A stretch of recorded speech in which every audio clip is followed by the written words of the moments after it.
Yeah, please. In 2 minutes? Sure. Yes.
Prashant, sir, with your due permission, can we begin with the session? Yes, please. Thank you, sir. Let's commence by acknowledging the profound importance of courtroom etiquette in the realm of moot court. Just as in real courtrooms, proper etiquette is the cornerstone of a fair and respectful competition. It ensures that the proceedings are not only academically rigorous, but also conducted with the highest standards of professionalism. A very warm greetings to one and all present here. I, Neha Jasuja, on behalf of Rajasthan School of Law for Women, welcome you all to the 6th and final session of National Moot Court Training Workshop 2023. Courtroom etiquette is a fundamental aspect of a moot court competition. It enhances the quality of arguments, elevates the competition standards, and demonstrates commitment to excellence. Today, for the session 6th, we have with us Advocate Prashant Tripathi, sir, as our guest speaker. Sir is the founder and partner of Pani and Tripathi Law Offices, New Delhi. Sir is also on the expert panel of the Bean Legal LLP, a full-service legal consultancy firm based out of Indore and Hyderabad. Sir is the founding member of Abhyutanam Society, an NGO registered as a society in the year 2014, with an aim to uproot deep-rooted factors impeding education of children in India. In addition to being one of the founding members, Sir has also held the post of Joint Secretary in the NGO. Sir has presided over as a judge in various renowned moot court competitions, such as V.S. Money Memorial International Law Moot Court Competition, MIT International Moot Court Competition, and Jagannath Memorial National Moot Court Competition. Before beginning the session, there are some guidelines for the participants. Firstly, keep your video off and audio on mute. Secondly, the link to the feedback form will be shared at the end of the valedictory ceremony. Thirdly, in case of any misconduct, the participant can be disqualified from the workshop. Now, I would like to request Mr. Prashant Tripathi, sir, to commence the session. Over to you, sir. Thank you, Neha. And thank you to the entire administration and the authorities for giving me this opportunity to be with you all and share my thoughts and personal experience as a moot court participant. And see, this topic, I'm extremely happy that the college has decided to at least consider this topic, because most of the time what actually happens is the primary importance is given to the memorial part,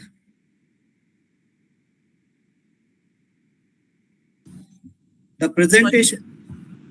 Sorry if there was some issues. So what I was saying that primary importance most of the time is given to the memorial part and the presentation part. Means how one should argue before the court. That is somehow taught in most of the colleges, and but moot court etiquettes part, how one should enter the court, how one should interact with the judges, how one should not behave in the court, and one should not get hyper or behave rudely or in a manner which can in any way disrupt the court proceedings, and also at the same time uh, behave politely and respect the opponent team. These are certain things that are never taught, and the students are only asked to focus on the written part, that is memorial and oral arguments. So I'm extremely happy that at least this topic has been considered, which is actually a very important topic. So I'll be covering on all these issues, starting from, since the etiquettes also include the memorial part. A bit of it will be I'll be discussing this. In addition to all this, how one should adhere to the rules of the competition, because that will also fall in the arena of the etiquettes only.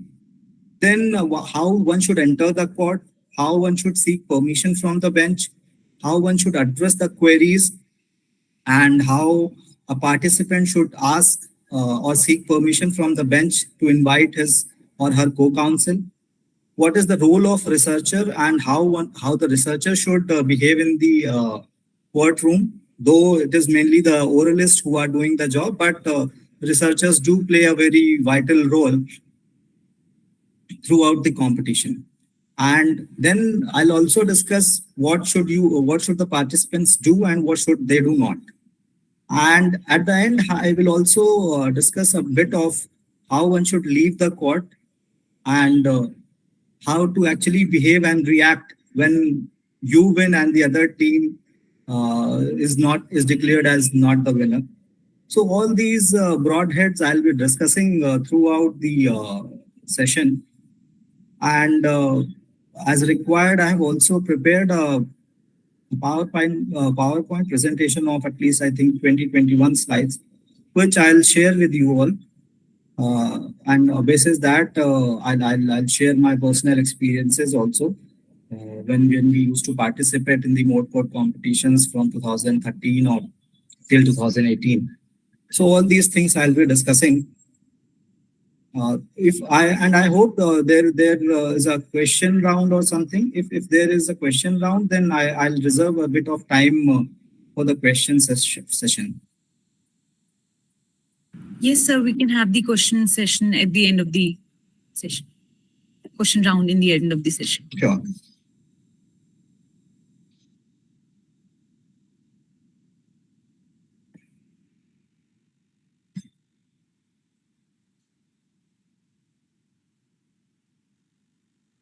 Then I'll start with the thing, and I'll share the PowerPoint presentation that I have prepared. I hope my voice is clear to you all. Yes, sir. Your voice is clear.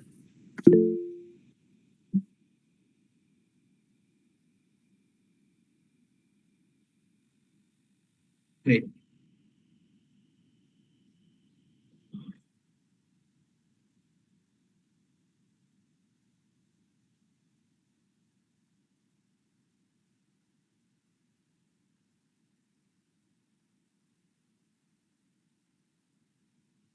Now, is this PowerPoint presentation visible to you? Yes, sir. It's visible. Okay. So basically, though all these PowerPoint presentations are mainly for the participants to have a look, and in case required, take note of all the points that I have mentioned. I'll be just sharing a bit of my experiences on these. So as you all are aware, because I think 3 to 5 sessions have already taken place, so you must all be aware of as to what actually is the moot court competition and what all is required.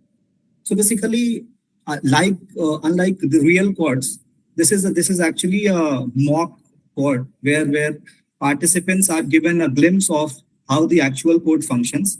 Though in reality, the actual court is quite different from the moot courts, but there at least exists a glimpse of the real courts in the moot court competition also. So in moot court competition, you are given a proposition, or you call it a moot problem also. And then basis that moot court problem, you are required to prepare your written submission that you call as a memorial. In real life court, it is not called as a memorial. These are the files that we prepare from the sides of appellant or respondent or plaintiff or defendant. Nomenclature varies from the nature of dispute and the nature of court that we are before. So memorial is the written part. It contains a number of heads under which the memorial is prepared. The cover page is there, then the table of contents is there, index of authorities where you mention the case laws, the books, the articles, or any other source that you have taken assistance of in support of your written arguments. Then there is a part of statement of jurisdiction. You need to satisfy the court as to under which provision you have approached this court, or how the court, which before you are, is entitled or is empowered to entertain and grant relief that you are claiming. So this is the jurisdiction part that is actually very important, because unless the court has the jurisdiction, it will not be permissible for it to grant any of the relief that you are claiming. Then you have to narrate the facts. The usual mistake that most of the participants commit while narrating the facts is they copy the facts as it is from the moot court problem. That is something we never practice, and I would never advise the participants to do that. When you are writing the facts should be in brief and the most relevant for your case. You are not required to write everything, and at the same time, you are not required to skip any relevant part which is mentioned in the moot court problem. Then the statement of issues. When you say issues, in real life court, or if you talk about the law part, the issues are of two types, mainly the facts and the law. So legal issues are there and the factual issues are there. Both can be in dispute, and you can be required to prove on both the parts. Usually in moot court, we only frame legal issues based on the facts. So suppose there is a criminal matter involving death or murder of a person, then a simple issue will be there whether X, who has been alleged to be an accused, is liable for the offense of murder in section 302 or not.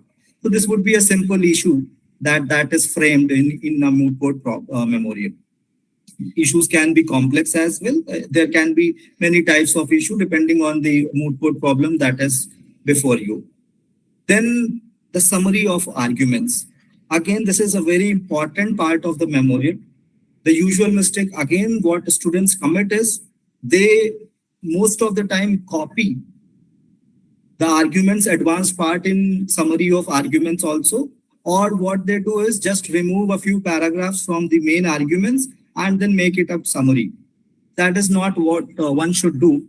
Instead of copying and pasting, the summary part should, in brief, contain for the judges what actually you are going to argue. So it can be in bullet points, it can be in short paragraphs, not more than a page, not more than a page. Try to concise it. Write only what is the most relevant part, so that judges have a fair idea that these will be the heads under which you will argue, or this is in sum and substance your case. Then arguments advanced. Arguments advanced definitely, because it deals with everything in the moot court problem. This is entirely your case. So under the issues, you'll say why these issues have been framed by you, and how this particular person is not liable or is liable. So you'll narrate in brief the facts, and then you'll support your arguments or contentions with the relevant judgments. You are not required to quote the entire paragraph. You just quote the relevant part of that judgment and give a proper citation depending on the rules of the competition. Most of the rules permit footnotes, some of them permit endnotes. So accordingly, you have to read the rules and draft your memorials in the manner as is provided in the rules. Then the prayer part. Prayer part is also very important, because this is the part where in real life courts, if you get a case, so people and the practitioners, what they do is, if they receive a file, they do not immediately start reading from the first page. The first part or the first step that any of the practitioner will does is they go through the prayer part, so as to understand what actually is the relief being claimed by the party from the court. So your prayer part should be very precise, and it should actually contain everything which you are claiming from the court. It should not be like a paragraph, not more than in 2-3 lines, but it should be very precise so that the judge understands what you are actually claiming. So this is in brief the contents of the memorial.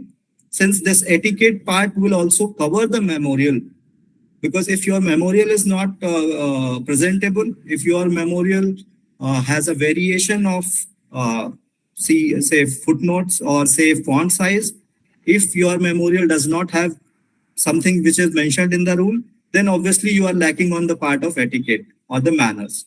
So the next part is the adherence to the competition rules and guidelines. As I already stated, that moot court rules are very important.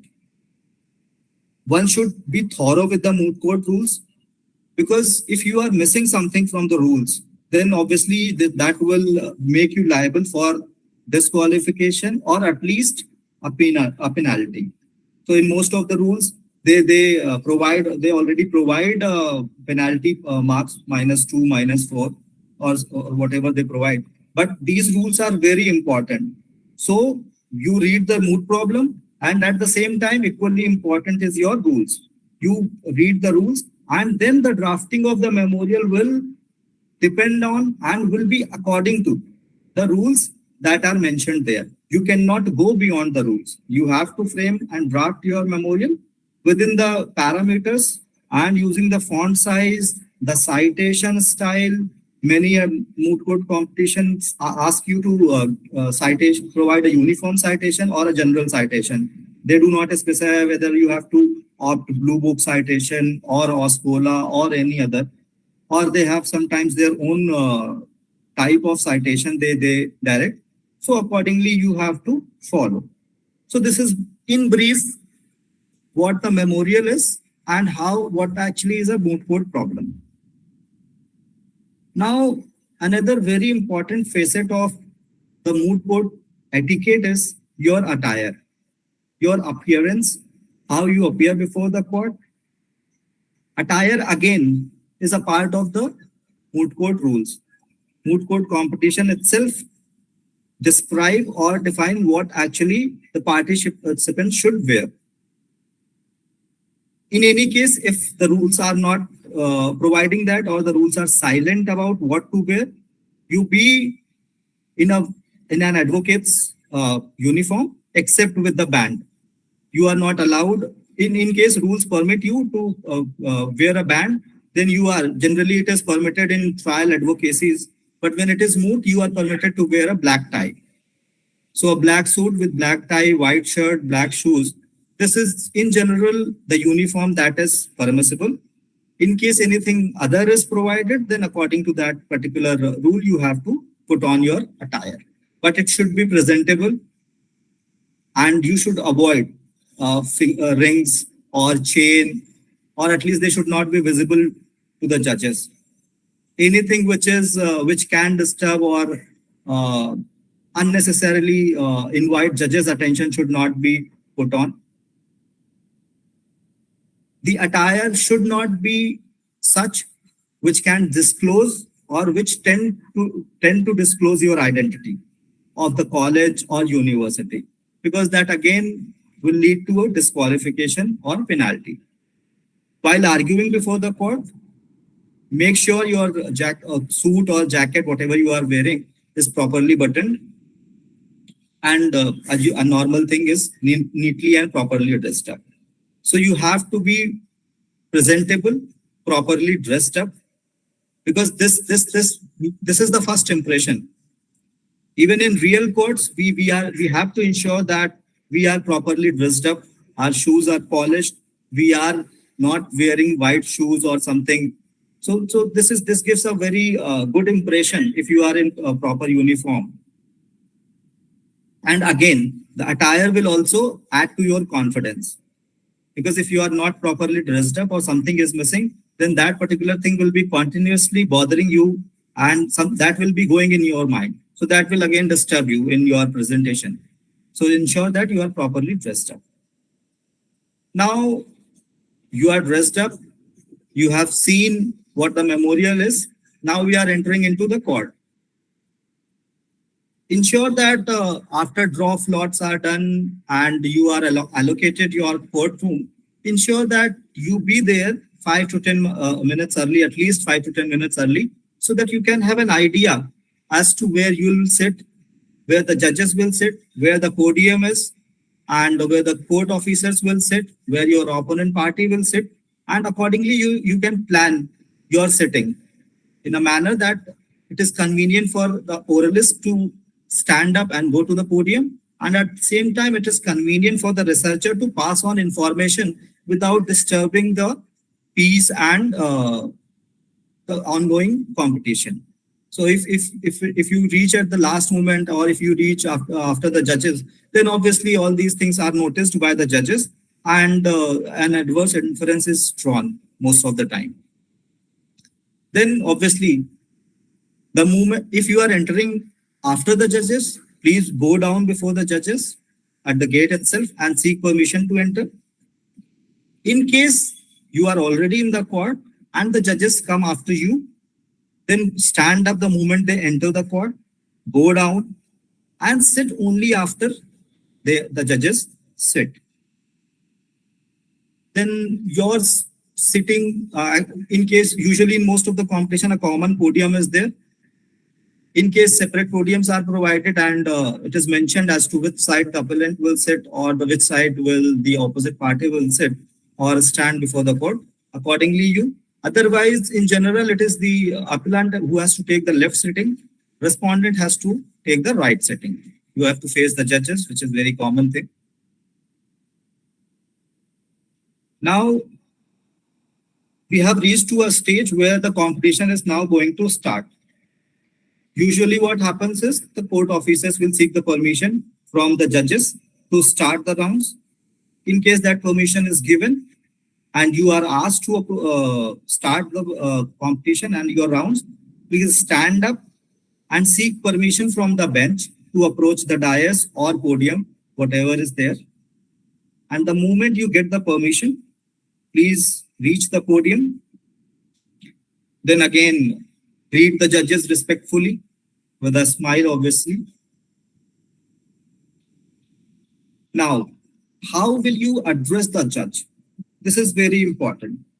And in practice also, this is important. Now, with the changing time, the judges have started asking the counsels or the advocates not to address them as your lordships or your honor. Most of the judges now prefer being called as sir. So in case the rules provide in any such manner, then you have to address it like that. Otherwise, in general, if your moot court problem says you are appearing before a high court or the Supreme Court, then you have to address the bench as my lords or your lordships.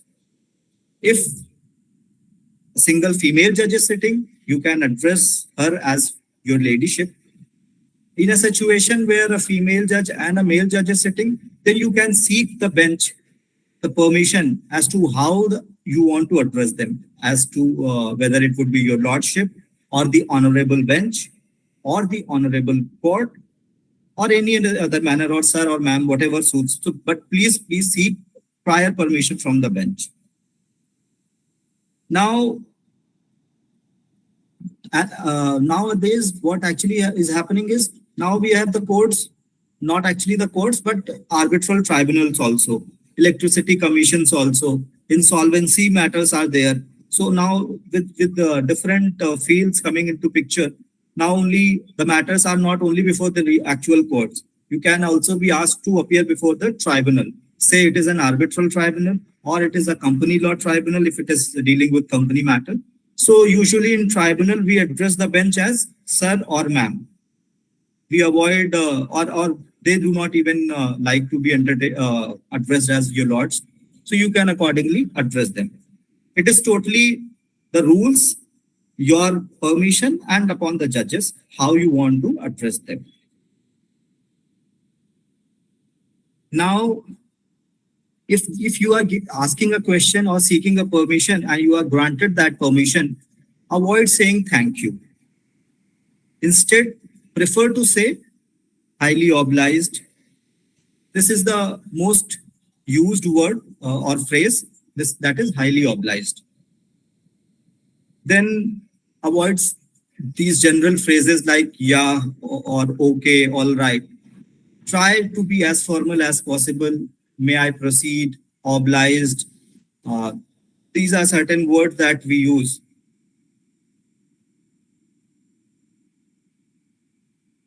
Now, you have sought the permission, you have got the permission, you have finished the salutation part. The next part is how you will start your case. So, in most of the cases, the first time or the first party who is appearing before the bench has to narrate the brief facts. So ask the bench if it is well versed with the facts of the case. In case not, just narrate the brief facts in brief. Not every, or you are, please avoid reading the moot court problem. When you are narrating the facts, try to memorize a bit and narrate them, making an eye contact with the judge. That gives a very different and a very positive this remark. Now, after the facts are there, then you say what will be the issues in brief and what are your main points based on which you are saying that the case should be ruled in your favor and not in favor of the opposite parties. If your arguments are divided between you and your counsel, inform the bench in advance that you will be arguing on the first and second point, and you will be consuming this particular period of time, say 5 minutes, 10 minutes, and the remaining two issues will be argued by your counsel, who will take this much minutes, 5 minutes, 10 minutes, and then you are reserving 1 or 2 minutes for the rebuttal part. So in brief, you have to tell everything what you will be doing and what your co-counsel will be doing.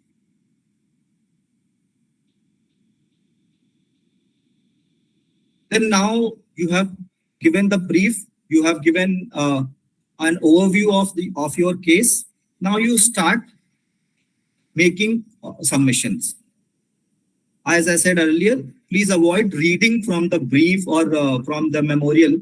Try to make eye contact and make submissions accordingly. However, many a times because of a lengthy memorial or a complex moot court problem, if you are required to read it from the memorial part, request the judge to come back to come to that part or the page where you are reading and ensure that the judge is on that page. Pause for a while until the judge reaches that page, confirm it that the judge has reached that page, and then start reading or making your submissions. So the important role that you have to do is you have to ensure that the judge is with you. It is not only you are making the submissions. Your other job is to engage the judge and make sure whatever you are conveying, each is being received by the judge. In case there is a disconnect, obviously the judge will not understand your case and this will go against you. So while you are making submission, make sure the judge is with you and is receiving everything, whatever you are submitting. Now, as a part of the memorial, when we mention the case citation, many a times judges ask you for the complete copy of the judgment. And for that, we prepare a compendium of judgments. Many a times rules allow that. Otherwise, we seek permission of the organizers to prepare compendium. In any case, you have to take the copy of the judgments you are referring to for an easy reference of the court, so that the judges are sure that you are not citing a hypothetical or imaginary case. And then you give the copy to the judge. If the bench comprises 2 judges, then you have to ensure that 2 copies are given to the bench.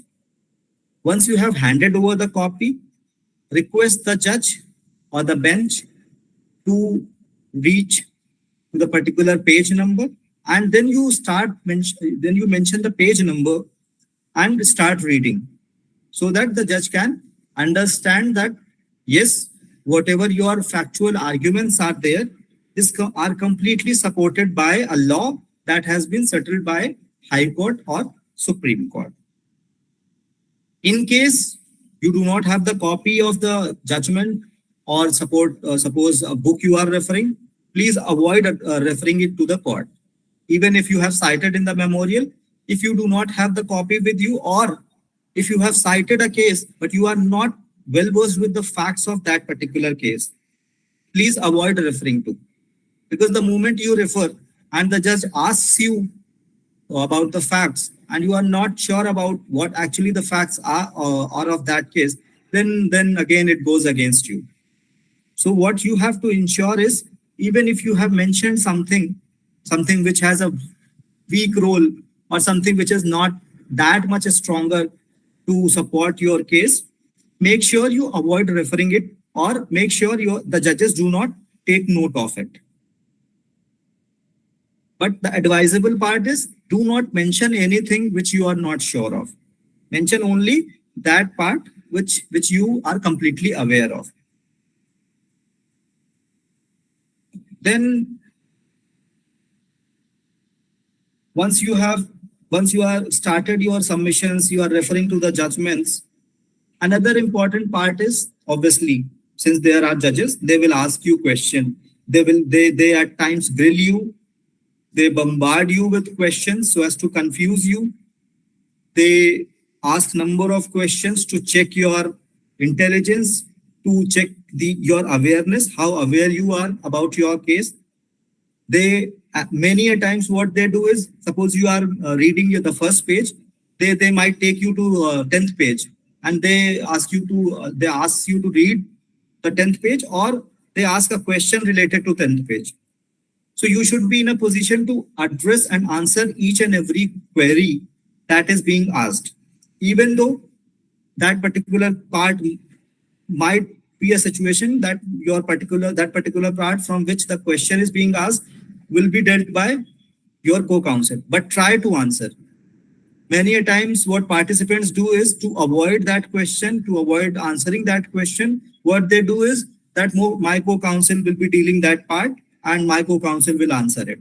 While that is permissible and judges don't take offense of that, but it definitely goes against you and leads to deduction of mark, because then it shows that yes, you have prepared only the part which you were supposed to deal. You are not thorough with the entire case.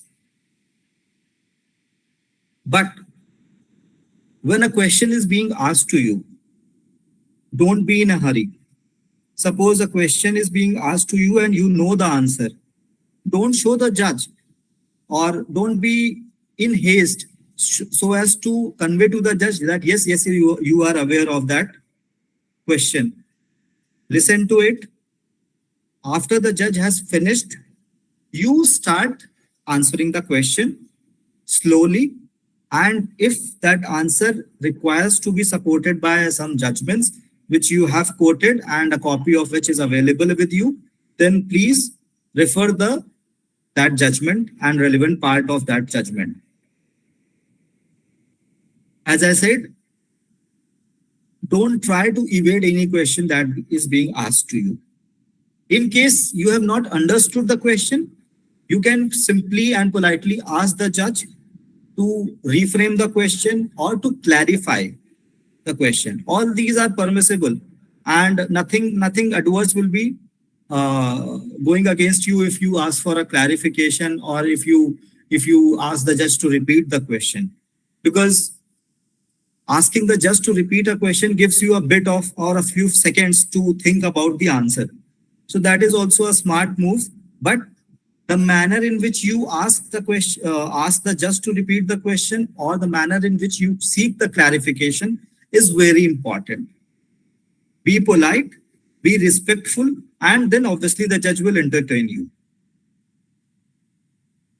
You can also take a pause and think about the question and then answer. This is also permissible. You are not a robot that everything is ready with you. You can take your time to answer the question. So all these things are permissible, considering at every point of time you have to polite and respectful to the bench as well as to the court officers and the opponent teams. Now, though I have already answered these or dealt with this part, but what many a time what a mistake we commit is that the moment judge starts asking a question, we interrupt the judge. Please avoid that, because again the judge will get irritated or frustrated, and it will go against you and might lead to the deduction of your marks. In many cases, a situation is reached where a question is asked by the judge. You are answering that question. Even before you could complete your answer, another question is asked by the judge, and then you start answering. So a series of questions are there, and there is there goes a you can say a continuous question answer round. But in that is also a method to check whether you'll be able to maintain your calm and composure, or you'll just lose your calm and blow out of the proportion. You don't have to do all those things, because as a moot court judge, what they are doing is to check whether you are comfortable, whether you have read everything related to your case or not.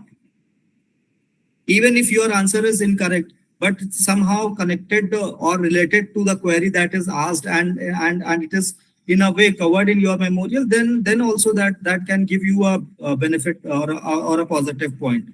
But if you just answer something or try to be smart and answer a wrong answer or give a wrong answer, then obviously that will go against you. And important fact is that your demeanor is very important. Many participants may commit a mistake by raising finger at the bench. That should be avoided. At all times, please try to put a smile on your face and answer the questions or argue throughout your case. Try to maintain that particular smile. Now, suppose you were making the submissions and the judge asks you a question and you have answered that question. Do not stop and wait for the judge to ask another question. If you have finished answering the question and the judge is not asking the question, another question, please go back to the position, to the page number or para number or your place of the case where you were arguing before the question was asked to you.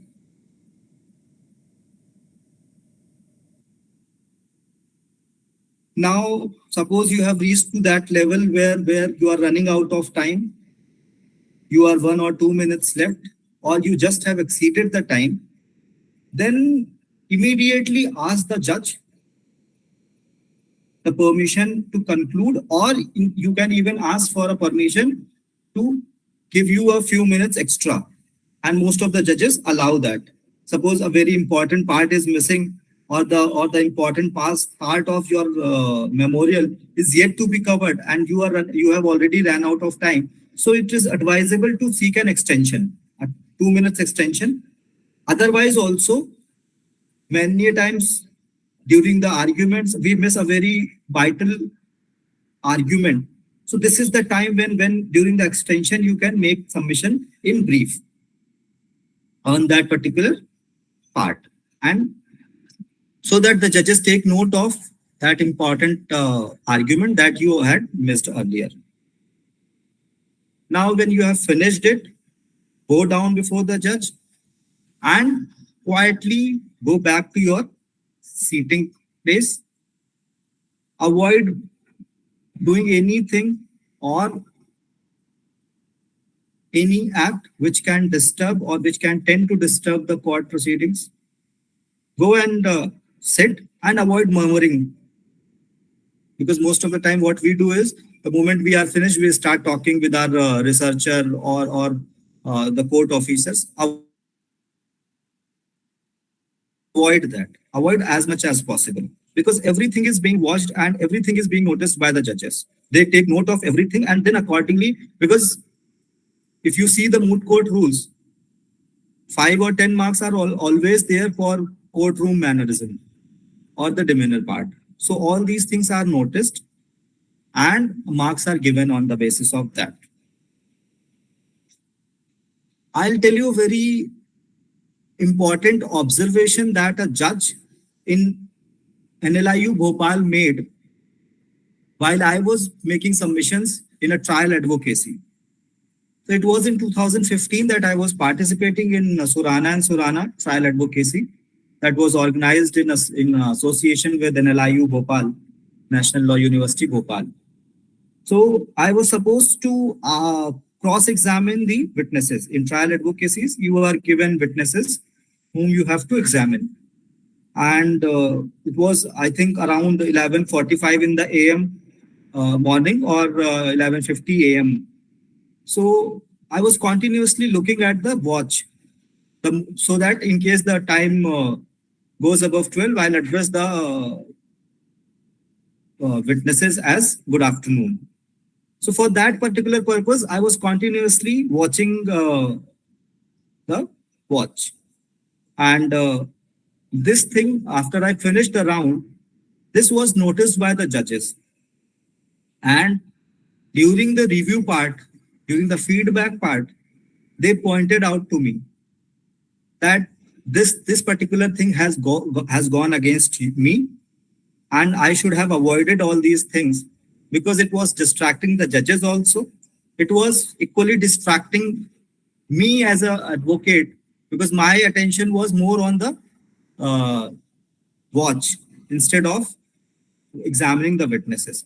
So all these small parts or small acts are noticed by the judges. So avoid anything which is not relevant for your not relevant to your particular competition. Now we have concluded the part, or say the first advocate or the first counsel has concluded her part. Now she'll be asking the co-counsel to approach the bench.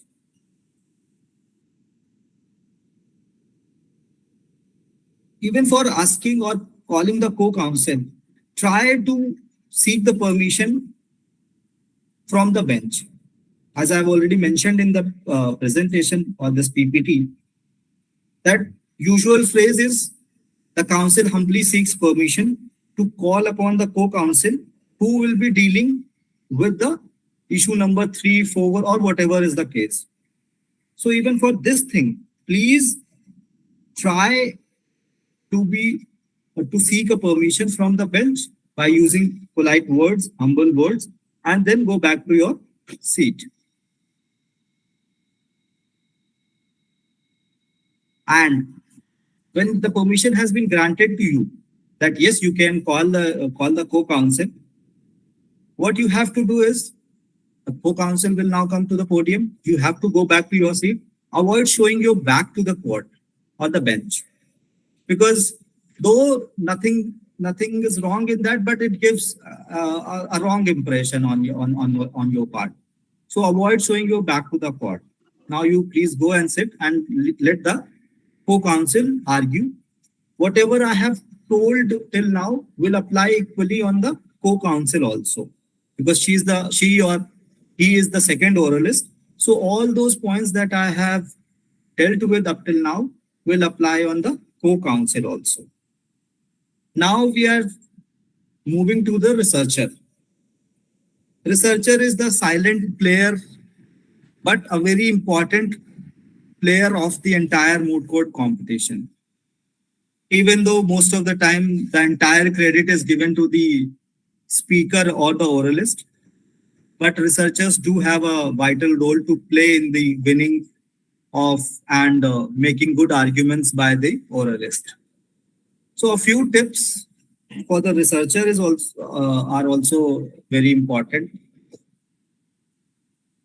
Now, while we are arguing our case before the court, sometimes what we do is we make a wrong submission, inadvertent wrong submission. I would not say a deliberate wrong submission, but while making a submission, we might miss something which is very important. So the role of researcher comes in such situations where either the oral or the oralist or the speaker has missed something very important, or where a new thing is to be informed to the researcher in support of the question that is being asked by the judge.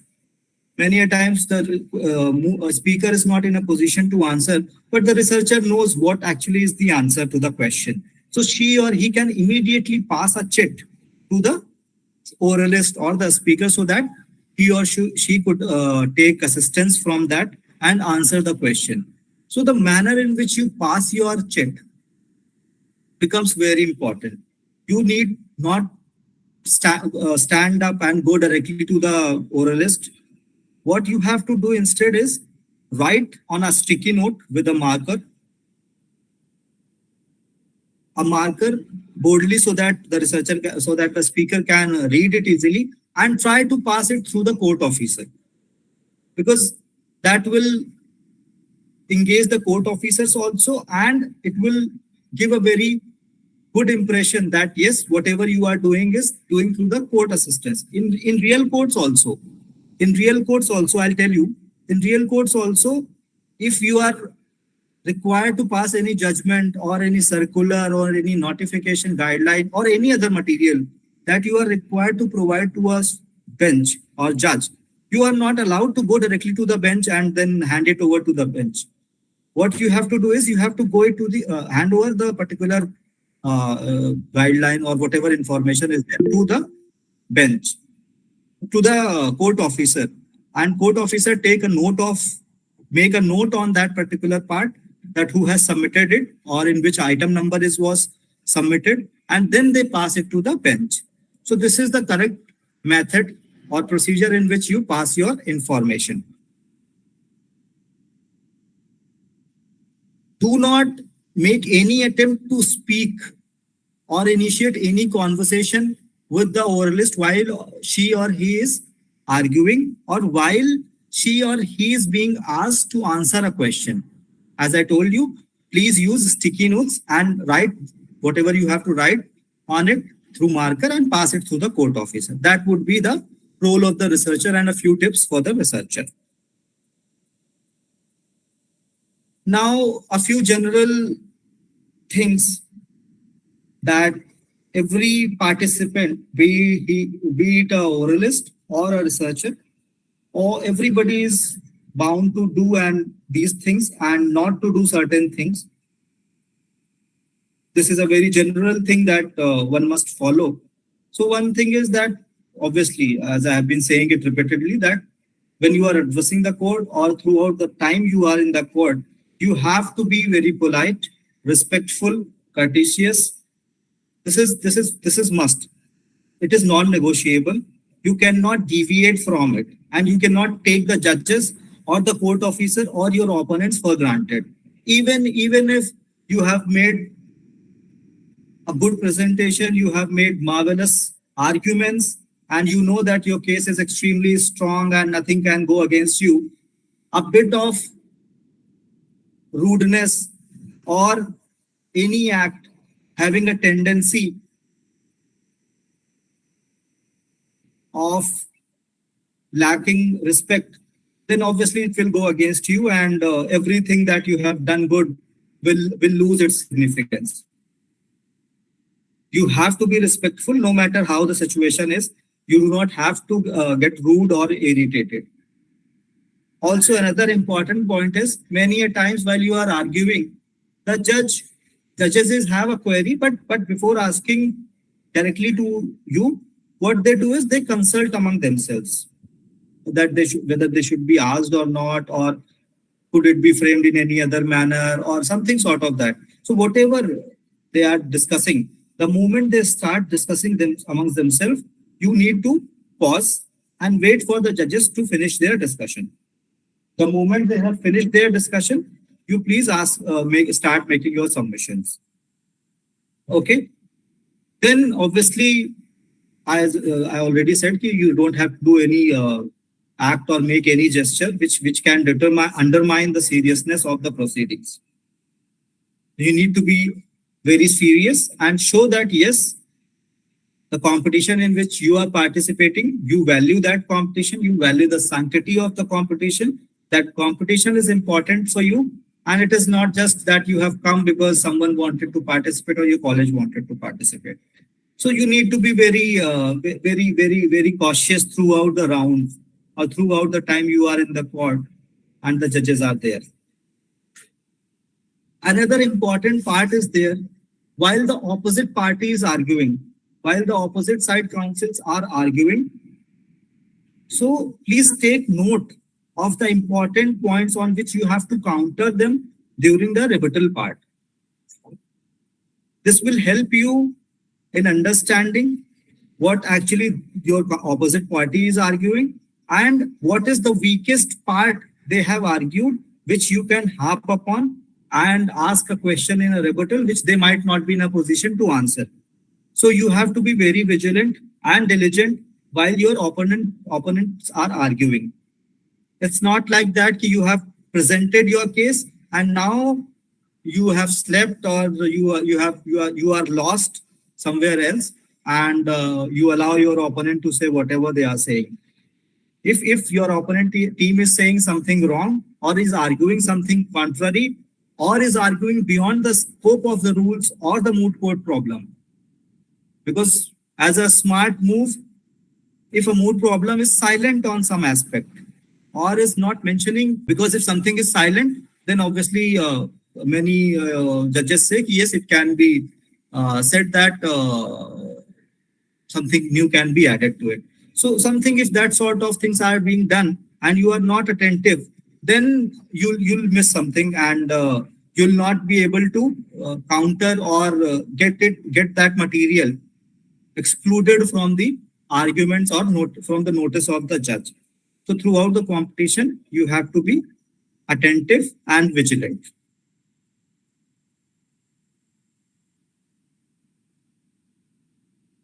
Now,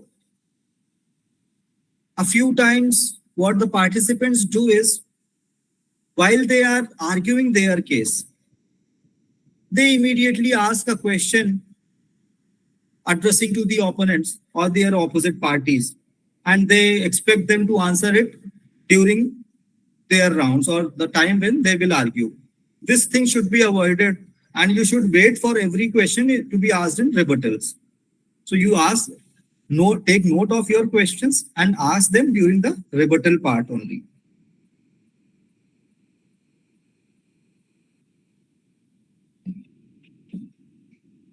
These things I have already dealt with, that you should avoid personal attacks on the opponent teams. You don't have to use sarcasm, and not do anything while the opposite party is arguing which can disturb them or which can distract them. You need to be very cautious with all these things. And at the same time, you, while making your submissions, you should not rush, because the moment you start rushing, the judges will miss most of it. So use loud voice, but speak slowly. And while making the citations, or saying or speaking about the citations, do not use the abbreviations. Though while you write, you always write is at as All India Reporter as AIR, or Supreme Court cases as SCC. But when you narrate them before the court, always take the complete name. Avoid saying SCC or AIR. Now, this is again a very important part, that throughout the competition, you have to show and exemplify good sportsmanship. You have to be gracious in victory and dignified in defeat. Suppose things go in your favor, you do not have to be disrespectful to the opponent's team. You go and thank them and appreciate their efforts.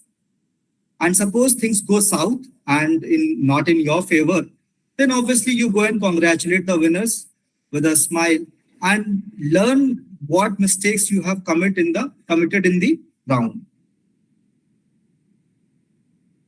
You should avoid gloating or expressing disappointment in an unprofessional manner. You don't have to punch the table or the wall if in case you do not win the round. So all these things should be avoided. Now the last part would be how one should leave the court. Suppose you have finished your rounds and the judges have given the marks, the judges have given the feedback. You should not immediately walk out of the courtroom. What you should do is, you should wait for the judges to leave.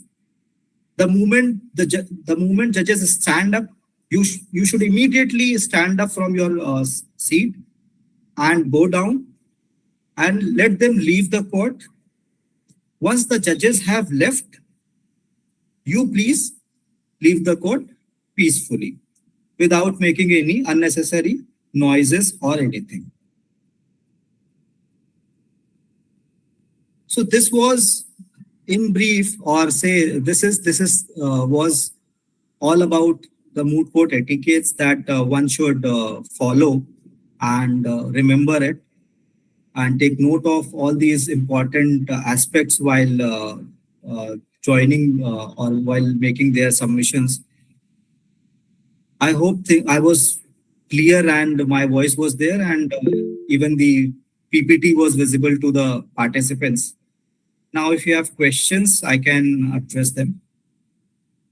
Participants, you can unmute yourselves and ask the questions. Good afternoon, sir. Good afternoon. Sir, I just want to know, in your first slide, you have mentioned the contents of memorial. Yes. The 8th point is arguments in advance.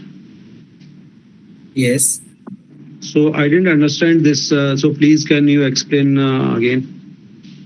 So arguments advanced is the part of the memorial where you deal with the issues in detail. Summary may you mention in brief what your case is all about and how you will support your case.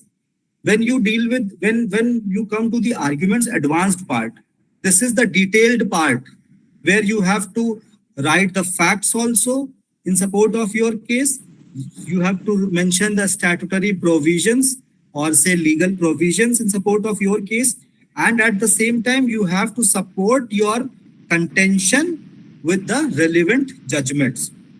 So the issues that I was referring to, I will be dealing with issue number 1, 2, and more. My co-counsel will be dealing with issue number 3 and 4. All these issues are to be explained in detail in the arguments advanced part. I hope now it is clear. Yes, sir. Thank you. Very obliged.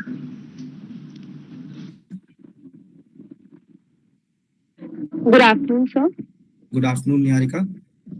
So myself Niharika. So my question was that sometimes it happens while arguing that we usually carried away, like while arguing the. So how to control in that situation so that it cannot be like noticed or we can't deduct our marks like so. Yeah. So very important part, and the question is extremely relevant because this comes only with practice. So the best way to avoid getting carried away is to listen to the judges without any enthusiasm, without getting excited. And how can you do that? You have, for this, you try to engage in such discussions frequently with your teammates in your classrooms, even while you are not participating in your moot court competition. In general, suppose there is a legal question, there is a debatable question which requires a lot of research. What we used to do is we used to find out a question which requires a lot of research, and then we used to do that research, and 3 or 4 of our groups, we used to have heated discussion on that point. And during that discussion, the level of your arguments will make you or train you to not to be get excited or carried away during the while you are answering or making your submissions before judges. So this is something a very practical thing, but for this you need to practice a lot amongst your friends itself. Try to engage in more and more discussions, lengthy discussions, and discussions which involves lot of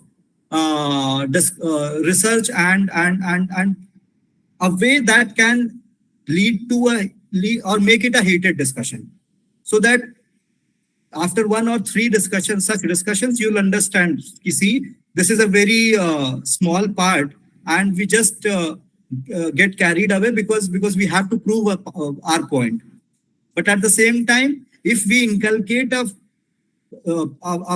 practice to listen to the other party also, to listen to the others' views also, then obviously you can control getting carried away or getting excited.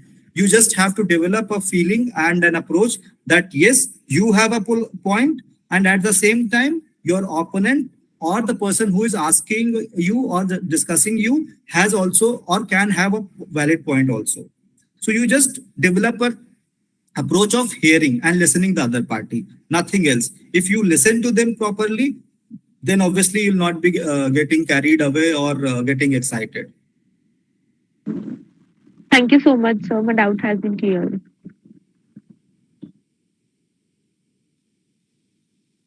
Any other question? Hello, sir. Hello, Kanishka. Sir, I would like to ask this question that what is the proper dress code for the female in moot court competition? See, usually rules provide that. Most of the time, rules provide that. And for males, it is black coat, white shirt, black tie, black trouser, black shoes and socks. For females, most of the time it is the same. A few moot court competitions, instead of trouser, they prescribe a skirt for females. Otherwise, it is common. A black coat, black tie, white shirt, black trouser, and black shoes. Okay, sir. Thank you, sir. Good afternoon, sir. Good afternoon, Alf. So my question is how to conclude our argument when we are pleading in a court, like in a very dignified manner. Sorry. So how to conclude our argument when we are pleading in a court, like in a very dignified manner. See, this is again a practical approach, and for this, once you have finished your arguments, try to give an overview of what you have already argued. I told you in the beginning that you have to give an overview. At the end, just in 2-3 points, conclude it by saying that, my lords, the council has argued in support of her or his contentions XYZ points, and I or we expect that we have been able to satisfy the honorable bench or the honorable court or their ladyships or their lordships. We have been able to satisfy, and then just obliged, express your gratitude, say highly obliged, and go back to your seat. Nothing else is required. Okay. Thank you, sir. Good afternoon, sir. Good afternoon, Muskan. Sir, my question is that at the end, should we humbly pray to the judge that the decision should be in our favor? That can be done. That can be done as a team. After you have concluded, after the second, usually it happens after your co-counsel or the second oralist has concluded the arguments. So at the end of that, all three participants stand and they make the submission that in support of the contentions raised, arguments advanced, authorities cited, we request or we humbly pray before the honorable court that whatever relief you are claiming, you can express it and seek it, and then say highly obliged, go back to your seat, nothing else.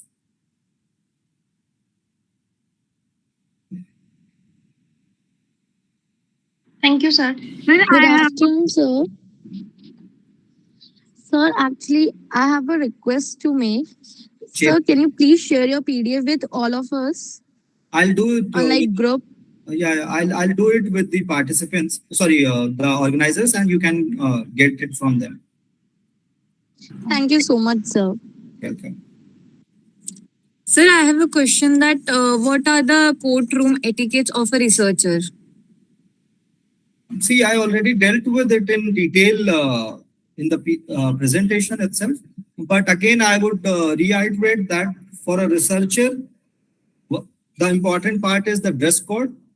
Then the manner in which he or she is sitting and behaving while her counterparts or while her team members or while the opponents are making the submissions. So the researcher should avoid talking or engaging in any conversation. The researcher should not try to engage in any conversation with her team members also while her team member is making submissions. As I told that for in case anything is to be supplied or any information is to furnished in addition to what the counsel is arguing, then the best way is to write it on a chit and pass it through the court officer. These are a few things that the researcher needs to follow. The important role of researcher is that the researcher should be thorough, extremely thorough with the rules. In addition to the oralist, researchers have an added responsibility of taking care of the procedural parts. So as a researcher, you should be thorough with the procedure and you should guide your oralist if they are going or if they are not on the correct path. Good afternoon, sir. Good afternoon. Sir, my question is when are advance argument spoken in moot court? When advanced arguments are spoken in moot courts. Yes, sir. The only see, once you have narrated the jurisdiction, once you have stated the issues, then immediately you come to the arguments advanced part. Under the arguments advanced part, you have issues framed or questions framed. Then you have usually what the practice is that if suppose there are two co-counsels or the two oralists, they divide issues amongst themselves. So first issue, second issue by first counsel, second and third and fourth issue by the other counsel. So when I say that issue 1 and issue 2 will be dealt with by me, and third and fourth by the co-counsel, I'm dealing with the arguments advanced part. Issues when dealt with in detail are part of the arguments advanced. Arguments advanced is a general heading for that parts where you have to deal with your arguments in detail. Okay, sir. Thank you. Good So afternoon, as a sir. Sir, I want to ask if there are any specific rules or guidelines for presenting evidence or questioning witness and for presenting documents or exhibits. No, see, these are there are rules for real courts, but for moot courts, these rules are not there unless the organizers themselves provide. But in moot courts also, examination or exhibitions are not permitted. In rare cases, they are permitted, and it entirely depends on the organizer. There are no general rules for these purposes. However, when we talk about trial advocacies, in case you are participating in trial advocacies have a wide ambit where you are allowed to examine your witness and cross-examine the opponent's witnesses. And in support of your examination or cross-examination, you have to produce documents, or you have to provide documents to the bench also.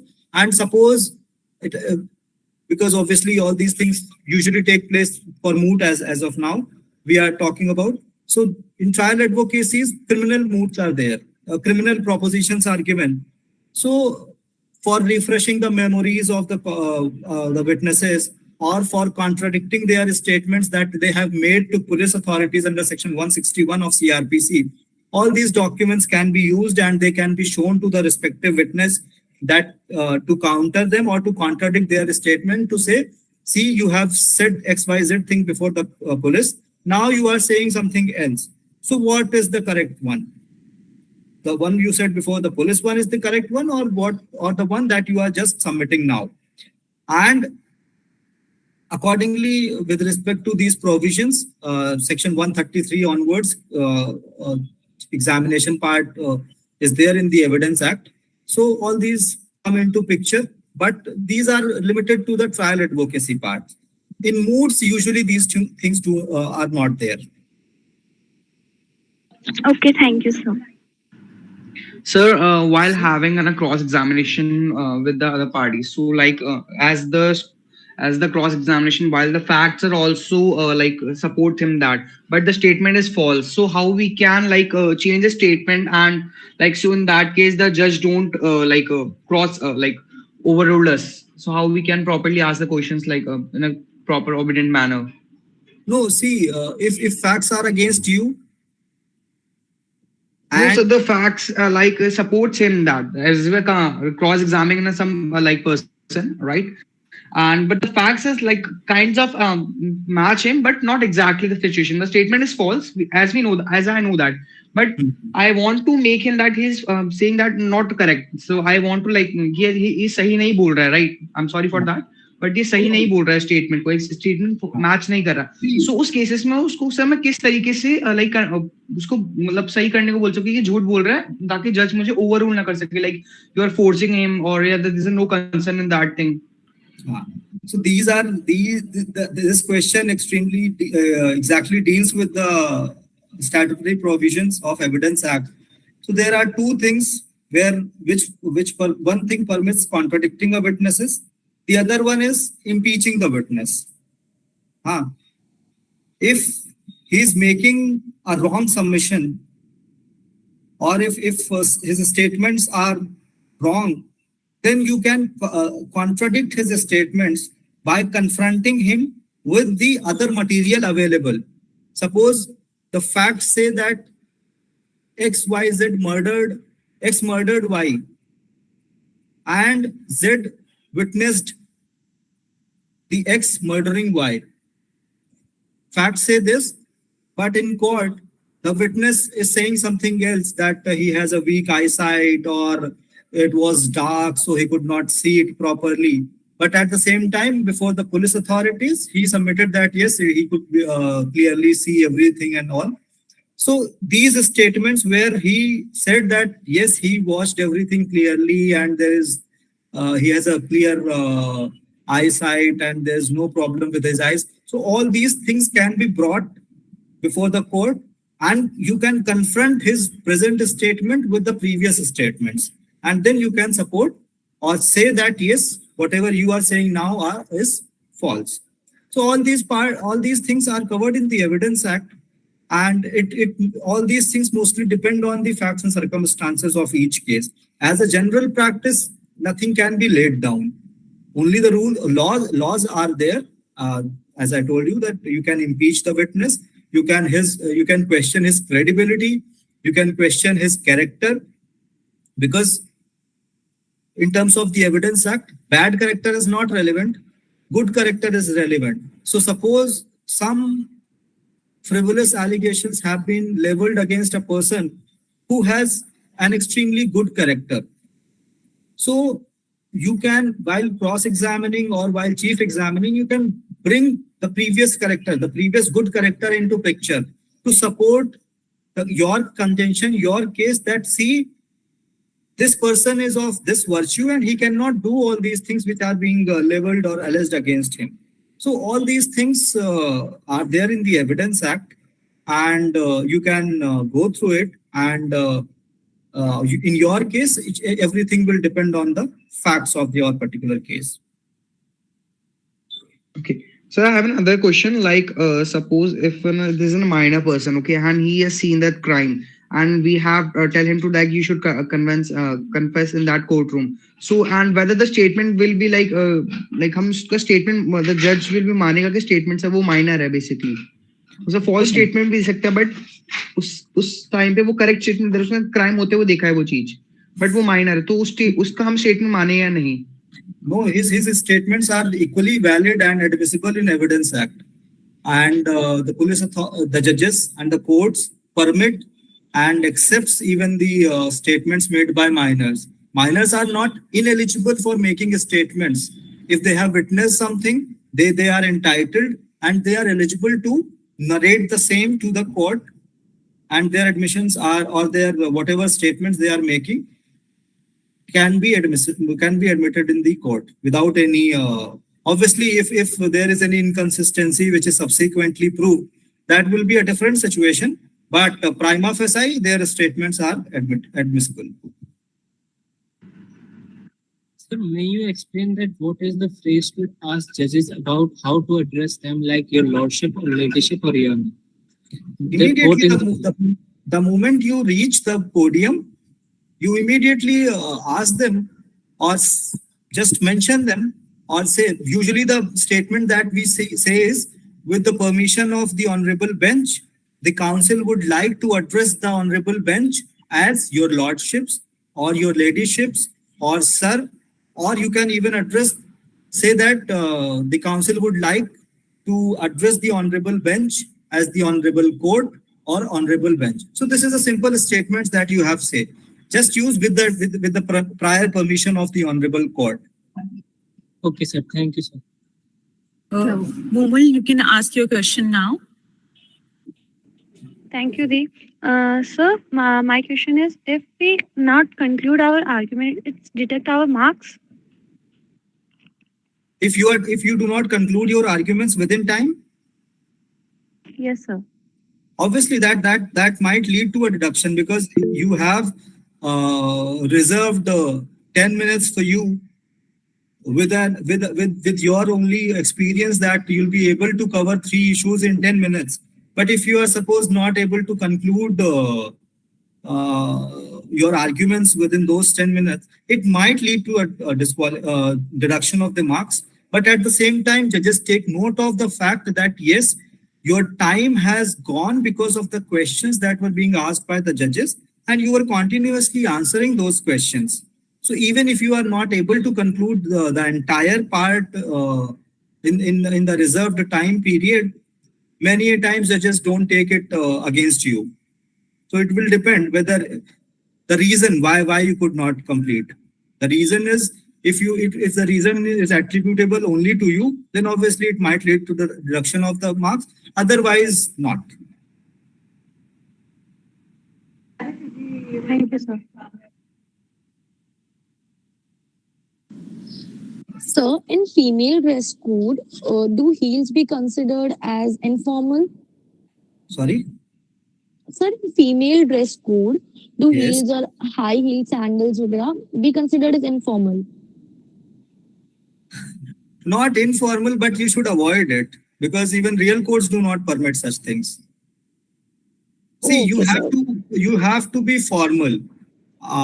There cannot be laid a stringent parameter that heels are considered informal or not.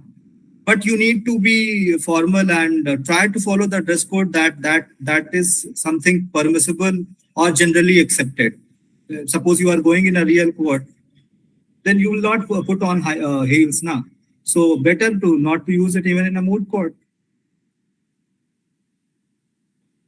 Thank you. So what kind of words we can specific vocabularies we can use like while having a conversation with a judge, so he can the most interaction part we can interact with him like very. You can throughout the competition you can obviously the best word is my lords or your lordships. If your lordships is well versed with the facts, or if your lords have any query, or if your lords have a question, or say suppose you are asking the bench to approach or to go through or to reach a particular page, then you can obviously say if my lords are on that page, then seek a permission. So these are simple phrases that you can repeatedly use. Obviously, you can use other phrases also which are respectful. Otherwise, if you do not have other phrases, please use highly obliged and indeed. Suppose you agree with something, then you can use the word indeed.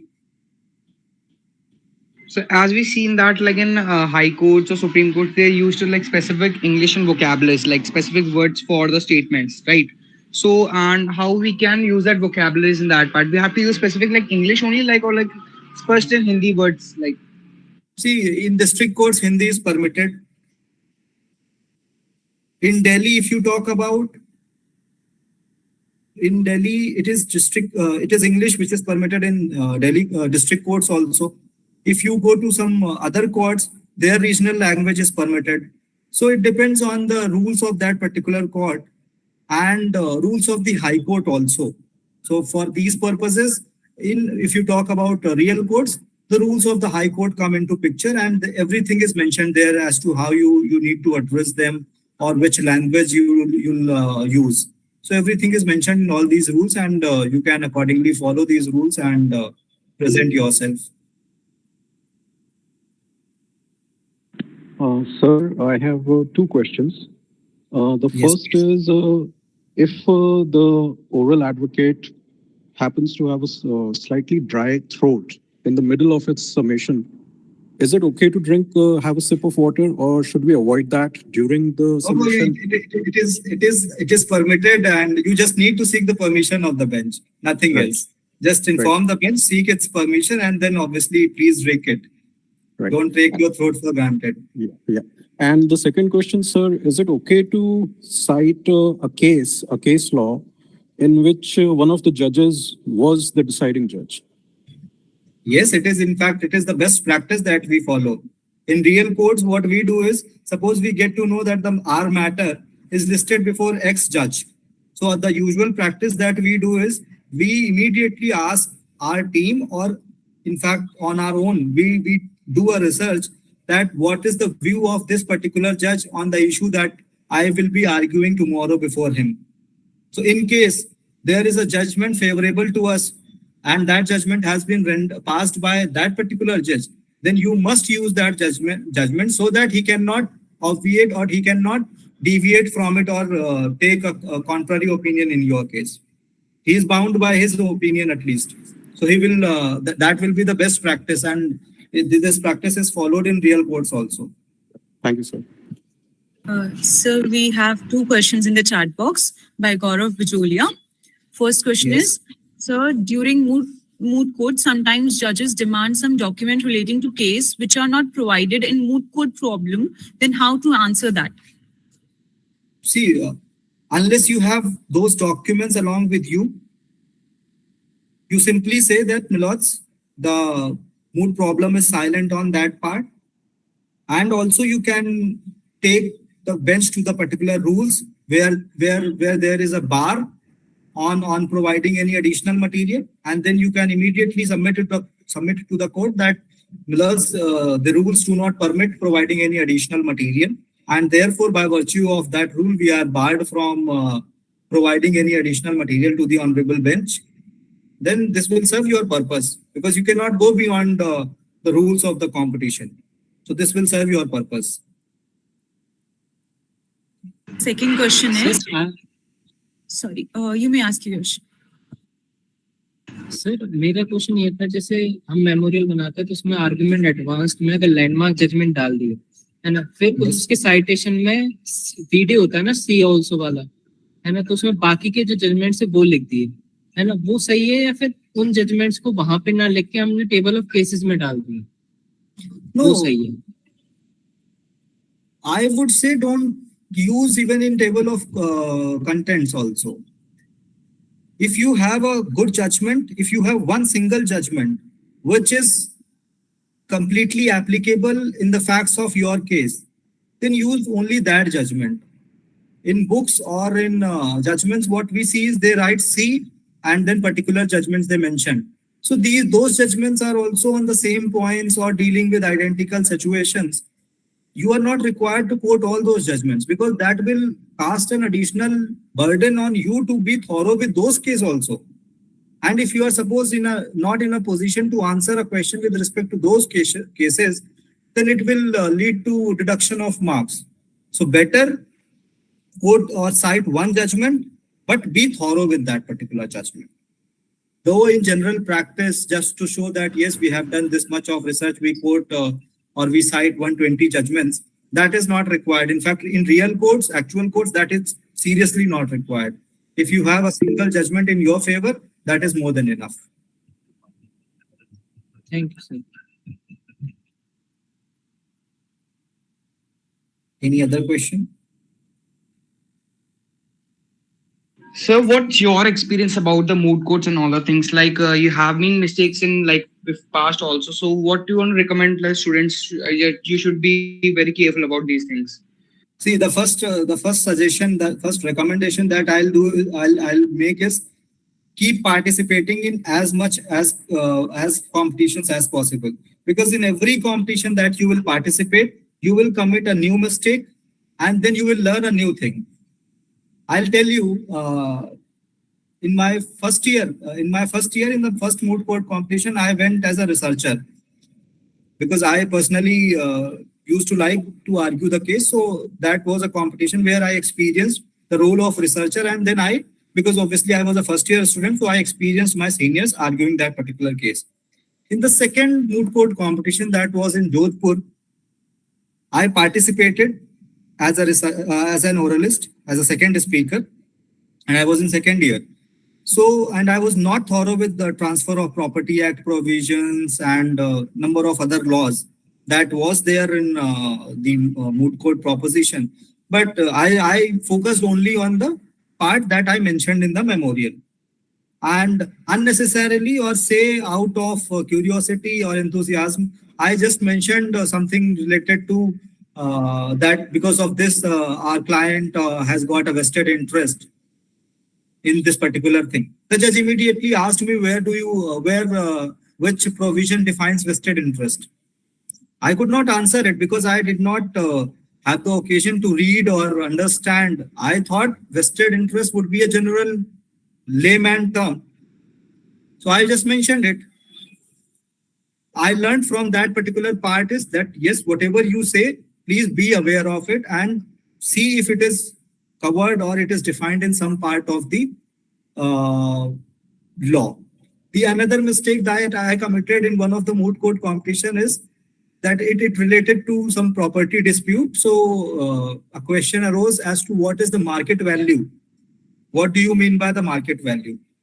So the bench was presided by a sitting judge of the Honorable Rajasthan High Court, and he asked me, what do you mean by the market value? Out of excitement, without losing a second, I immediately replied that market value is the commodity of a market in the value. So this was my answer, to which he immediately said, Mr. Counsel, you are extremely wrong. And the moment I heard this thing that I made a wrong or submitted a wrong definition, I immediately because I could not manage that situation, or I failed to deal with that situation as to how I should recover from it. I immediately jumped to the prayer part, skipping all my issues, and I rushed back to my seat so that I do not have to face the judge again and answer any other questions. So these were competitions which in the initial phase of my law, that I learned that whatever you say or whatever is related to your moot proposition, please read it. At least have a basic idea of that. And if you are not aware of something, mention it to the judge and seek ignorance.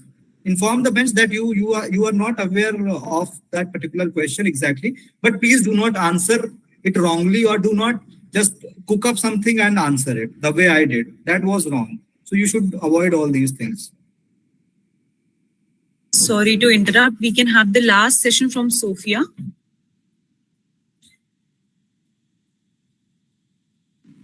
Yeah, good afternoon, sir. Yes, good Sir, afternoon. actually, I also had the same doubt, but I got clear that Okay.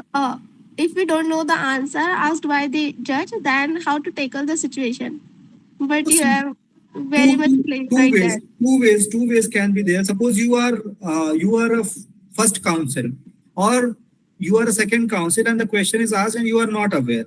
One thing is to simply say the counsel seeks ignorance. The other constructive way would be seek time from the bench. That Lords may kindly allow me 5 minutes or say few minutes, and I'll get back to honorable bench and answer this question. So you can, after finishing your rounds, or after finishing the entire competition, you can seek permission from the bench and answer it. Though it might not be considered as part of the competition, but the judge will appreciate your endeavor. That yes, if you were not aware, you read about it. So that is something, a constructive way you can follow. Okay, sir. Thank you, sir. Welcome. That's all for the question answer round. Now, I would like to request everyone to keep their videos on for a group screenshot.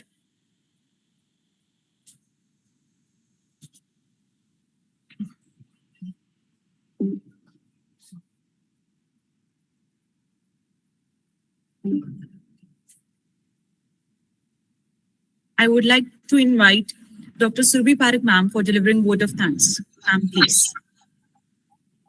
Thank you so much, Neha. A very good afternoon to all present in the meeting. It is an honor to deliver vote of thanks for this enriching session on courtroom etiquettes. They say behavior, attitude, body language speaks volumes, and your actions are louder than words. Courtroom etiquettes should be a part of your personality itself when it comes to being in a court. Firstly, on behalf of Rajasthan School of Law for Women, I would like to extend gratitude to our eminent speaker, Mr. Prashant Tripathi. Thank you so much, sir, for accepting our invitation and sharing your knowledge with all the participants.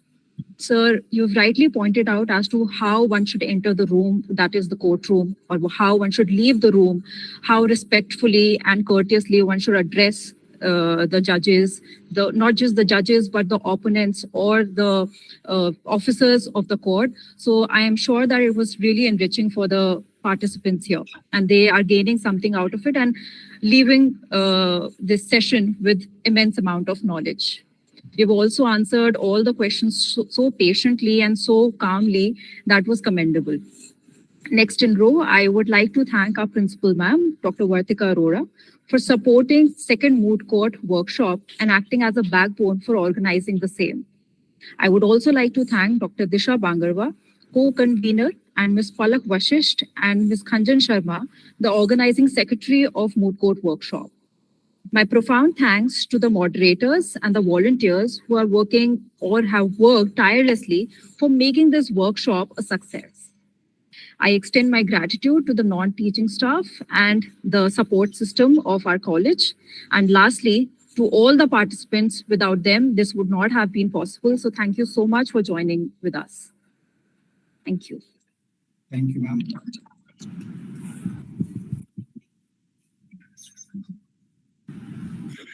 Thank you, ma'am. Thank you, sir. Thank you, ma'am. Thank you, Prashant sir. It was wonderful listening to you because, yes, I do agree with your opening statement that mannerism is something which is usually not taught in the law school as well. So thank you for appreciating us on choosing this topic. And it was a wonderful session and we are delighted to have you here. Thank you. Same here, ma'am. Same here. Thank you, ma'am. Participants, kindly do not leave the meeting. We will begin the valedictory ceremony in the next 5 minutes, and the feedback form for the final session will be shared at the end of the valedictory ceremony. So stay tuned. Thank you. So we request you, Prashant sir, if you are free and you are able to join the valedictory, you are most welcome. Sure, ma'am. Rest, it's up to you. Sure. Thank you. Thank you. The valedictory ceremony will be held in the same link. So kindly do not leave the meeting.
This is a request to everyone present in this meet. The guest of valedictory session will be joining in 2 minutes, so stay in the meeting. Thank you.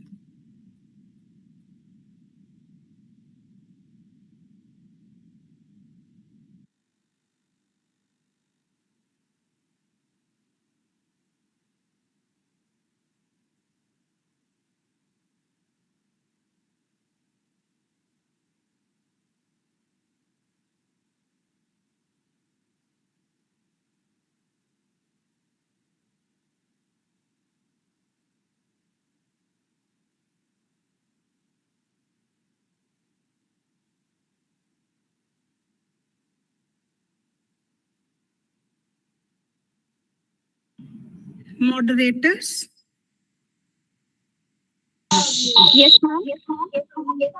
I guess Sanjula ma'am have joined. Please ask once. Ma'am, are you there?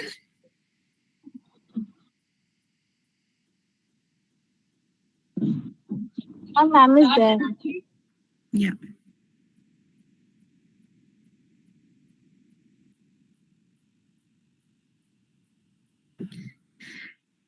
Yes, we can start now.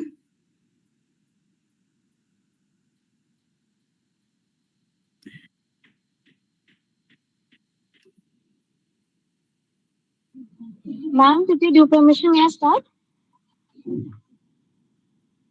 Thank you, ma'am. Every sunset is an opportunity to reset. Endings can also be cheerful and beginning of something else. Greetings to one and all present here. I, Dania Roshan, welcome you all to the valedictory ceremony of the second National Moot Court Training Workshop organized by Rajasthan School of Law for Women, Jaipur. We hope that the past 3 days have been an enriching experience for all of us, and the knowledge gained will result in great achievements in the fields of mooting and advocacy. We are honored to have with us Dr. Sanjula Thanvi ma'am as the chief guest of the valedictory session. The session is presided by Dr. Rashmi Chaturvedi ma'am, Director, Rajasthan School of Law for Women. It's also a privilege to have with us Principal, Rajasthan School of Law for Women, Dr. Vatika Arora ma'am with us. We welcome our guest speakers of the sessions, Mr. Gaurav Pathak sir, Mr. Navneet Solanki sir, Ms. Ishita Rawat ma'am, Mr. Jyotimoroy Banerjee sir, Mr. Aditya Bhora sir, Mr. Prashant Tripathi sir, faculty members, organizing team, and all the participants. To present the formal welcome address, I take the opportunity to invite Ms. Kanjan Sharma ma'am, Organizing Secretary of the second National Moot Court Training Workshop 2023. Over to you, ma'am.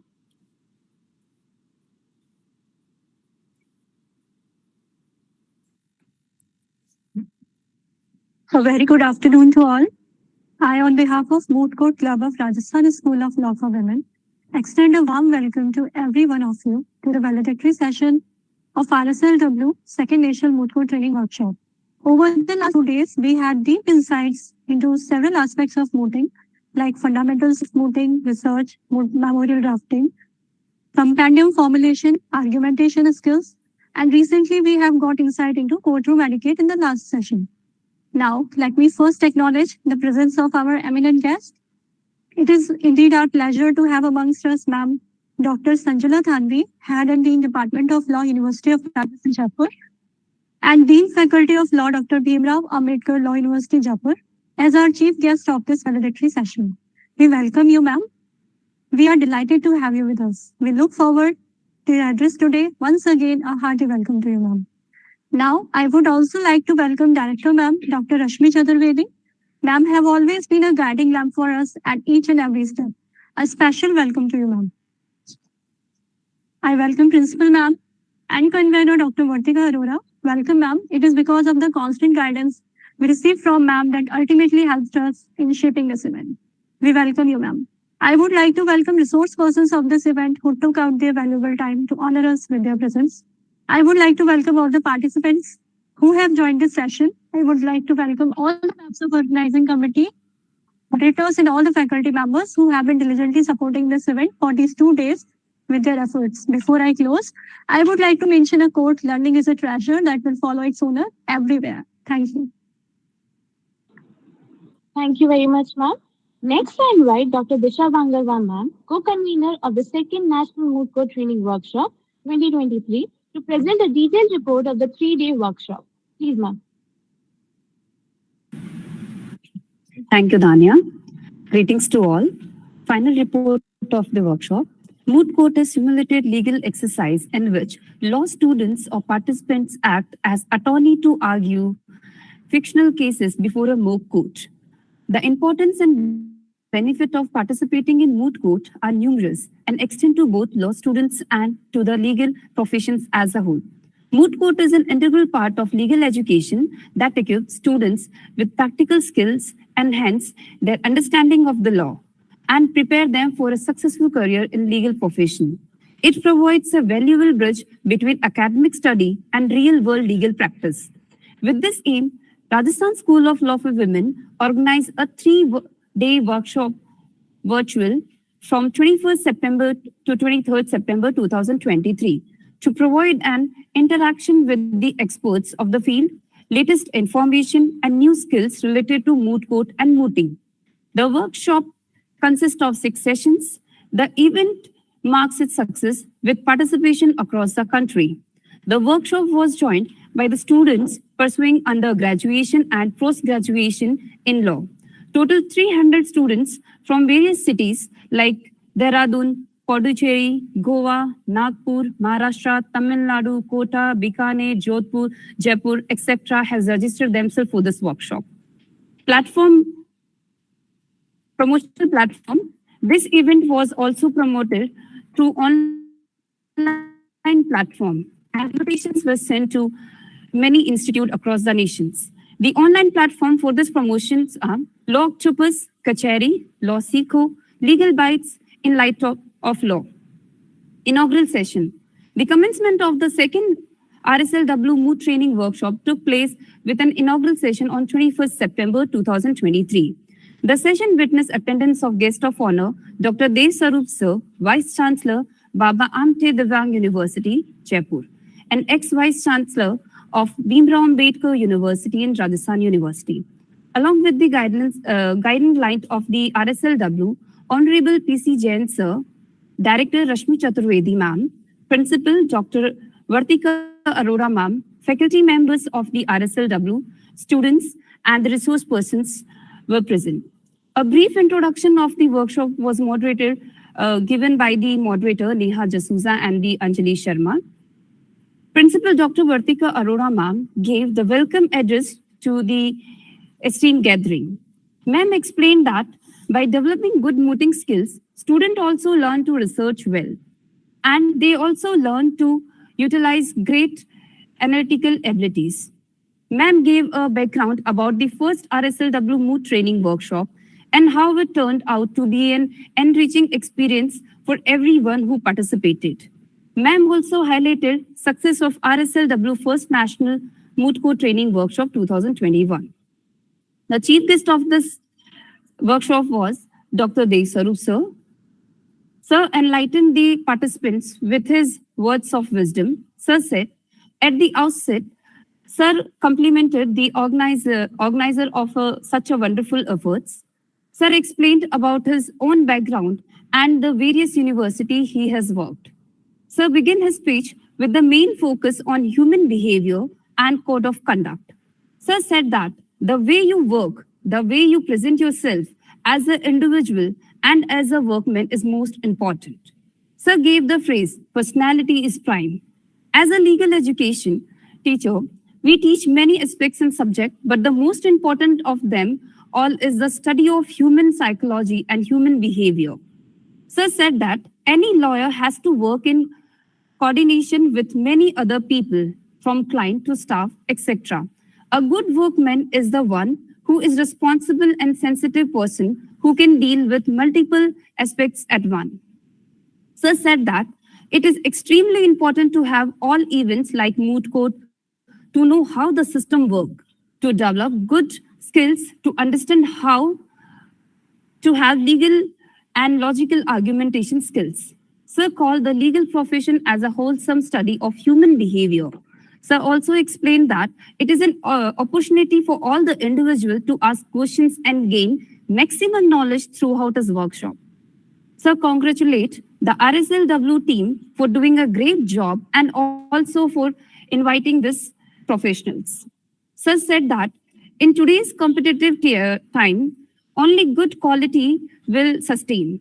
It is important for institutions to be tech-enabled and grow.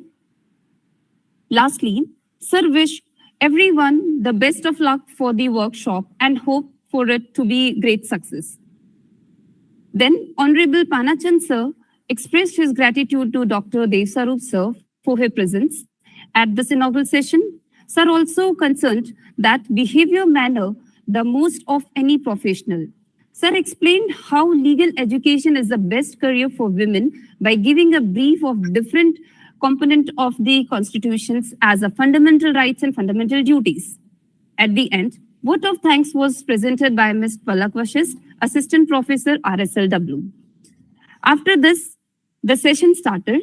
The first session was on fundamentals of mooting, which was held on 21st September 2023. Resource person was Mr. Gaurav Pathak. In his address, Sir discussed mooting as an essential component of legal education as it's important for future advocates. He highlighted the difference between moot court proceedings and actual court proceedings and the importance of mooting in developing the interaction skills, making content, and gaining confidence in public speaking.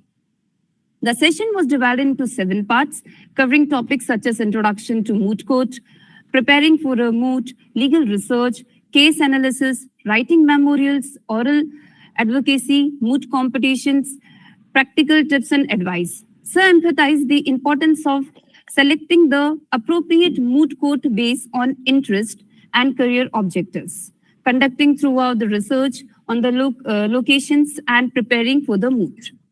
The moderators of this session was Anjali Sharma and the vote of thanks was given by Purnima Gautam. Second session was on mooting and research held on 22nd September 2023. The resource person was Navneet Solanki.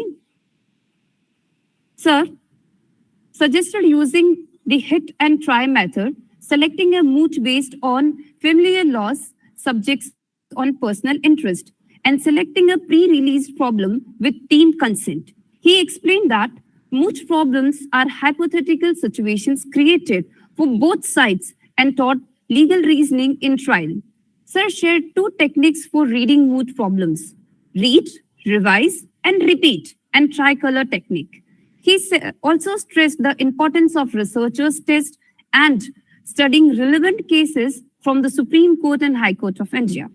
Sir discussed the role and importance of the research work, and he also stated that memorial as a spine of speaker. The moderator of this session was Hiba Nas, and the vote of thanks was delivered by Nirupama Gehlot. Session 3, drafting of memorial, held on 22nd September 2023. Resource person, Ms. Ishita Rawat. Ma'am discussed the importance of drafting a memorial in various legal fields. She highlighted the need for a legal, clear and organized information, including a cover page, table of content, list of abbreviations, table of authorities, statement of jurisdictions, synopsis, statement of issues, summary, argument advance, and prayer. The cover page should include the moot court title, name of the parties, court, and necessary details.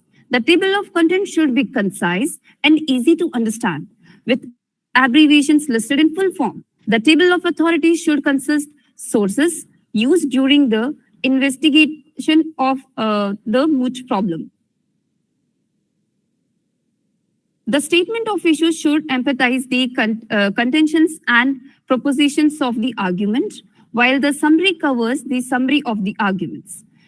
The argument advance should be precise, and the memorial should be structured and focused organizations and formatting. The moderators of this session was Naz Khan, and the vote of thanks was delivered by Palak Vashist ma'am. Session 4, formulation of compendium, held on 22nd September 2023. Resource person was Mr. Jyotirmoy Banerjee. Sir discussed how a compendium serves as a comprehensive compilations of all the sources material referenced in the memorial. He stressed that the process of drafting of the compendium starts from the very beginning of the preparing of the moot court competition. Sir also stated that a well-drafted compendium acts as a point of confidence to the team participating in the moot court competition. The primary object of the compendium is to systematically organize and categorize the memorial used in the moot court competition. The moderator of this session was Dikshita Agrawal, and the vote of thanks was delivered by Tanya Agrawal. Session 5, argumentation skill. Resource person Aditya Bohra. It was held on 23rd September. Sir explained the importance of argumentation skills in the life of a law student and the oral round of a moot court competition. It helps in conveying the memorials to the judges in a short period of time. He also stated that structure of argumentations that will help a mooter to convey his point to the judges. Firstly, state the law which is relevant to the case. Secondly, facts of the case, and in the last, how the law is applicable to the facts. He pointed out the importance of signposting in the moot court competition. In his session, he also threw light on the skill of time management and its importance in life, as well as in mooting. Good skills of argumentation also include skills such as management. He also mentioned in his lecture that the compendium should be consist of relevant and prescribed research material and should not confuse the judges with the overflowing compendiums. He also pointed out various do's and don'ts of oral round. The moderators of this session was Tanya Roshan, and the vote of thanks was delivered by Kanchan Sharma ma'am. The last session, Courtroom Etiquettes. It was held on 23rd September 2023. Resource person, Mr. Prashant Tripathi. Sir started his session with a brief introduction of moot court and its importance for a law student. He shared his experience with the participant and the importance of the mooting.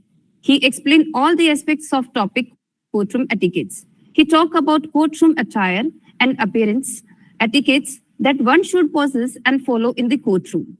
One should take permission for addressing the bench and presenting their memorials before them. He suggested one should keep synopsis of all the facts and arguments.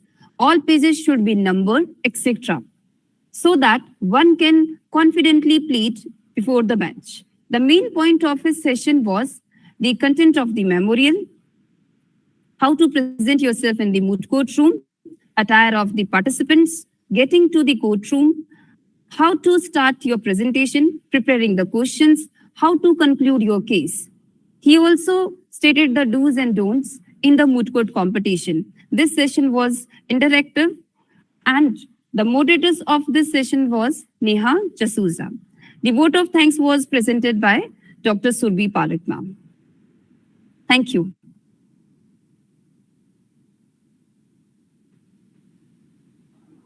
Thank you, ma'am. It is the continuous support and encouragement of our director, Dr. Rashmi Chaturvedi, ma'am, that we have achieved this day. I invite ma'am for a presidential address.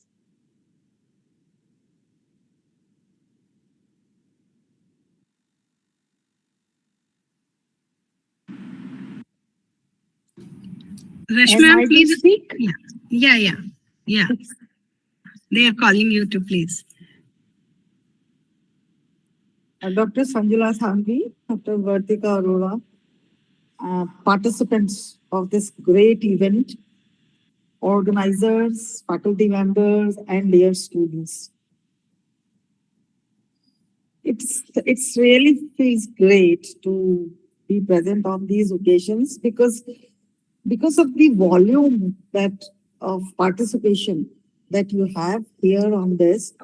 And when we began, then too, because it was online, so the participation was great, but this time it has been increasing every day. That speaks volumes of the effort and the endeavor that has gone into creating this platform and the subjects and the resource persons that you have, which tell students how to use mooting as a primary practice of becoming a lawyer. The choice of words that you have when you become a lawyer, the choice of words that you have and the foregrounding that goes into creating a good lawyer is it has started in the college itself. That's a great opportunity for you, that it has started here in the college itself. And once you are tuned to the kind of arguments that you will have to face, the kind of responses that you will have to conceive and conjure up when the opportunity comes. So this is a great opportunity for all the students who have been participating in this. And I'm sure they would be happy with the outcome of this 3-day event. And I congratulate all those who have participated in this, and the language skills that they have learned, the arguments, the logic, all that which makes up for a good argument is what you have learned during this. And I'm sure that you will benefit by this in your coming years. Thank you very much for all the participants, and thank you very much, Dr. Sanjula and Dr. Vartika, for giving me this opportunity. And I'm sorry I'll have to leave because I have certain other things also. So, and especially, I'm sorry, Sanjula ma'am, I'll have to leave early. Thank you. Thank you very much. But thank you, ma'am. You were there for at least for a few moments and blessed the students that they were craving for, because in inaugural also there was some parallel function going on. So they were not able to listen to you. So thank you so much, ma'am, for sparing few moments. Thank you, ma'am. It's always an honor listening here. For making any event a success story, it takes plenty of time, efforts, preparation, and hard work. So let's appreciate the efforts of all the members of the organizing team involved behind the scenes by showcasing a short video prepared by Kanishka Verma of Semester 1. I request Kanishka to kindly present the video.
That serves as the foundation he has demonstrated.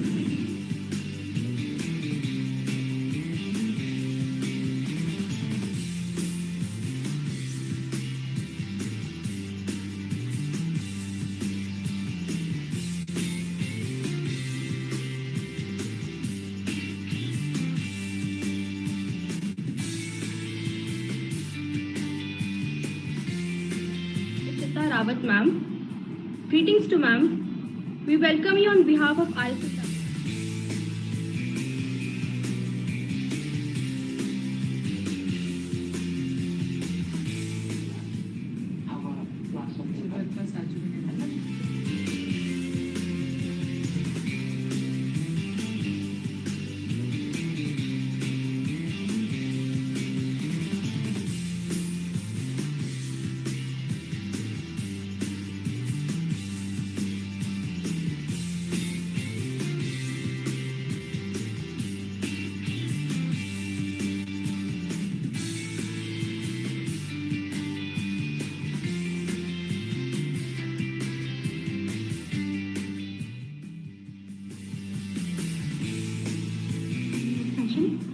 making it a successful one. Thank you.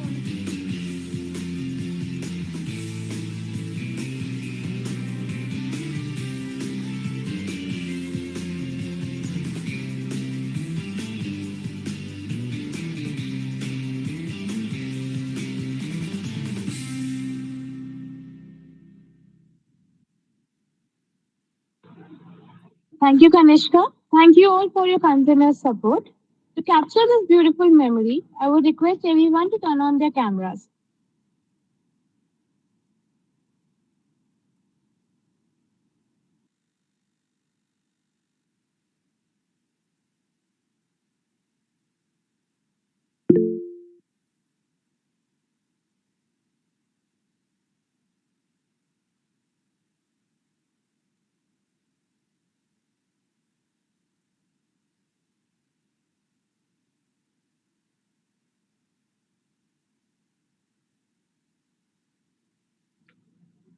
It's a privilege to have with us Dr. Sanvila Thanvi ma'am as the chief guest for this valedictory session. Ma'am is Head and Dean, Department of Law, University of Rajasthan, Dean Faculty of Law, Dr. Bhimrao Ambedkar Law University, Jaipur.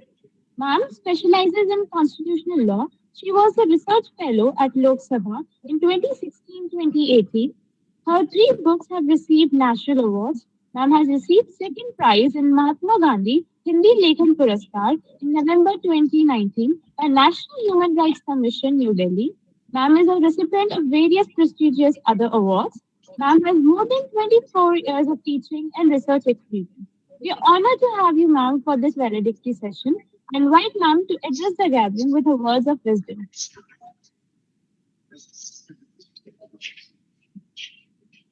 Thank you, Dania. Whether I am audible? Yes, ma'am.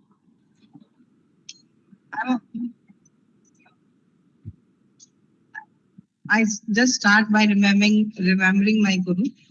Guru Brahma, Guru Vishnu, Guru Devo Maheshwaraya,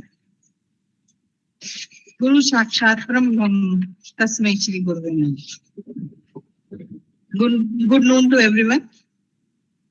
Respected Rashmi ma'am, Principal Dr. Vartika Arora, Co-Convener Diksha ma'am, our intellectual faculty members, brilliant law students, participating law students, and especially organizing team. Thanks to the organizer and the principal, Dr. Vartika Arora, for giving me an opportunity to have a interaction with young budding lawyers. Actually, I just remember my old golden days only. Actually, your college is much more working on clinical education part. That's the main focus of your college, to give you practical training as well as theoretical training. And when we talk about the moot court are measured as skilled down 9 courts where legal proceedings and trials are piloted. Moot court specially designed to give law students a practical feel. Here students act as actual law professionals and assume all the responsibilities and duties assigned to them to reveal their ability to think creatively, answer persuasively, and demonstrate their auditory or debating and their persuasive ability. Moot court is measured as an essential tool with respect to offering the best education to law students. Mooting gives students what the litigation side of the law is. As Disha ma'am has already told, it gives practical experience, developing strong self-belief, self-trust, self-confidence. It enhances your researching skills, teamwork and collaboration was added on. So what we can say, how mooting is, so we can conclude that mooting enhanced drafting, legal knowledge, research, command over the formal language used in court, interpersonal skills, confidence, and presentation ability. When I think about the mooting, I just remember that in our college days, when we are in law college, we were not having mooting at that time. And on those days, we were very afraid of going to courts because we haven't learned the practical training. We haven't get the practical training. So this mooting, what I can say कि आपको कितना effect कर रहा है, you can't imagine. क्योंकि when you what you want to achieve is in the law career only. आप क्या बनना चाह रहे हैं? आप बनना चाहते हैं practicing advocate, eminent advocate. Either you want to become judge, you want to become law professor, you want to join law firms, you can be JLO, APP, many other things are there. Drafting, you can develop your drafting skills. In all these skills, what you need is, if you have seriously done mooting, then all these skills will be developed in yourself only and you will achieve your career. देखिए हम जब बात करते हैं कि हमें जज बनना है तो उसमें किस स्किल की जरूरत है? ड्राफ्टिंग की. You must have a logical drafting with reasoning. And when we talk about advocacy, so you must be a good orator with logicals in your hand, reasoning in your hands, arguments, case laws. और ये सारी चीज कब आएंगी? When you do good research. And research, आप memorials बनाते हैं, you have an ability to do good research. अगर आपने memorial अच्छे से बनाया है तो आपकी research skills बहुत अच्छे से हो जाएगी. If you want to be a law teacher, तो ये सारी चीजें जो आपने mooting में सीखी हैं, ये आपको help करेंगी. Either you are an orator, या आपकी drafting skill की बात है, या research की बात है, ये सब आपको लॉ टीचर बनने में आपको हेल्प करेगी. आप चाहे लॉ ऑफिसर बनते हैं और you join as a JLO और any other kind, this mooting helps you. I can't I don't have such a word जो सब कुछ आपको बता दे कि इस mooting से आपको क्या मिल सकता है. लेकिन what is essential, you have to join this mooting in any form. जरूरी नहीं है कि हम बोल नहीं पा रहे तो हम ओरेटर अच्छे नहीं होंगे, या हमें मेमोरियल लिखना नहीं आ रहा है इसलिए हम mooting ज्वाइन नहीं कर सकते. You have to learn all these things. आप उनको सीखो कि किस तरह से करते हैं. हो सकता है एक बार में आपका अच्छा नहीं आए, दूसरी बार में नहीं आए, बट जैसे हम कहते हैं ना कि try and try again, you will achieve. यही चीज इसमें रहेगी कि आप उसके लिए अगर प्रैक्टिस करेंगे तो यू विल अचीव दैट. और मैं आपको ये भी बता दूं कि जो पार्टिसिपेट करता है वही इसमें इतना इम्पोर्टेंट नहीं होता. द ऑर्गेनाइजिंग टीम, यस, जिसके पीछे ये पूरा कंपटीशन हेल्ड होता है, आई सैल्यूट टू देम, क्योंकि उनके बिना ये संभव नहीं है.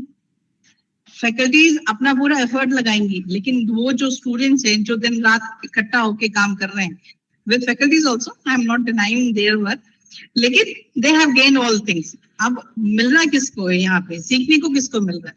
स्टूडेंट्स को. आप चाहे कंपेयरिंग कर रहे हो, चाहे आप ऑर्गेनाइज कर रहे हो, चाहे आप मार्क्स का कर रहे हो, यू आर एनहांसिंग योरसेल्फ. आप अपने आप को बढ़ा रहे हो. आपका कॉन्फिडेंस लेवल जो बढ़ रहा है ना, आप खुद इमेजिन. एक्चुअली क्या है, कई चीजें ऐसी होती है जो हम इमेजिन नहीं कर पाते एंड दे इनकलकेट इन अस. तो वो हमारे अंदर क्या लेके आ गई है आप नहीं बता पाएंगे. बताएगा कौन? जो आपके साथ में रह रहा है. ये जो आपको काफी दिनों से देखता है उसको लगता है अरे हाँ आप में कुछ चेंजेस आया, बट क्या ये नहीं समझ पा.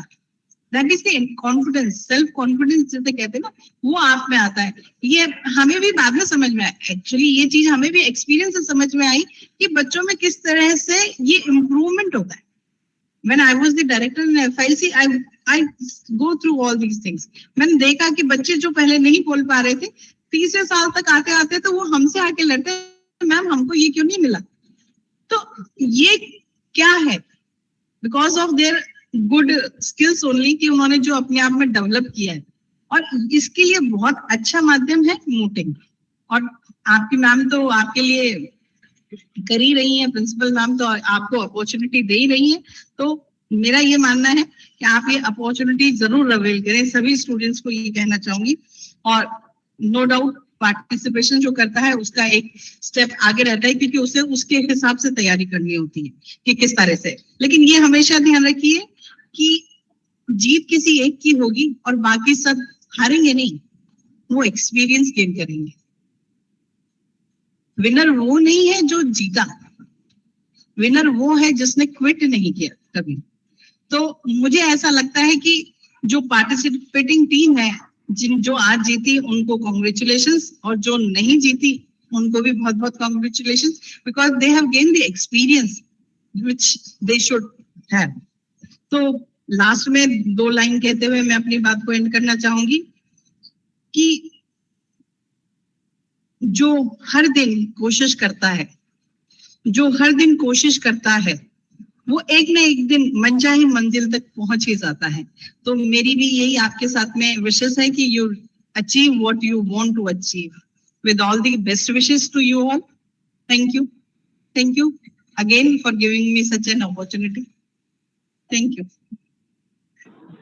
Thank you so much, ma'am. It's always a privilege to listen to you.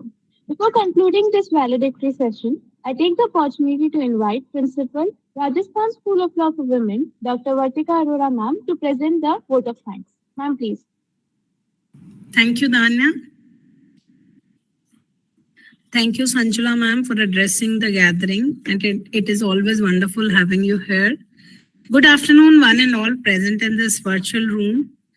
As we have reached to the last session or the valedictory session of this 3 days RSLW Second National Moot Training Workshop, it is in fact an outcome of months old journey which started with an idea of having a moot workshop online, and finally we are here to wind it up at this second version of moot workshop.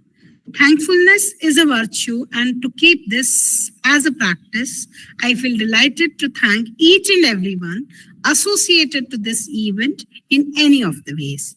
First of all, on behalf of Rajasthan School of Law for Women, I would thank our chief guest, Dr. Sanjula Thanvi ma'am, Head and Dean Department of Law, University of Rajasthan, and Dean Dr. Bhimrao Ambedkar Law University. Thank you ma'am for accepting our invitation and lighting the gathering.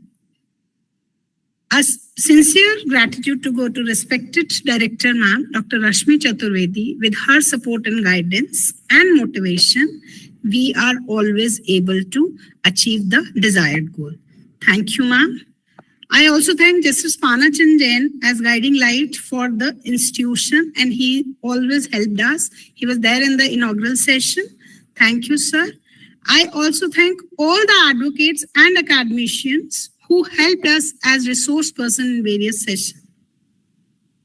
Further, I would like to thank each and every participant who are the reason of successful completion of this second National Moot Training Workshop. We had total number of registration 300, out of which 150 participants were from other institutions from all over India. All thanks go to our team and to few online platform like Loctopus, Law Kachari, as Disha ma'am has already mentioned the names, so which promoted our workshop.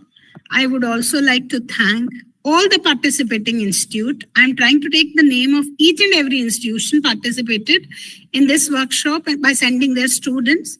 If I skip any name, if I forget to take any name, sorry for that in advance. I'll try to take the name of every institution.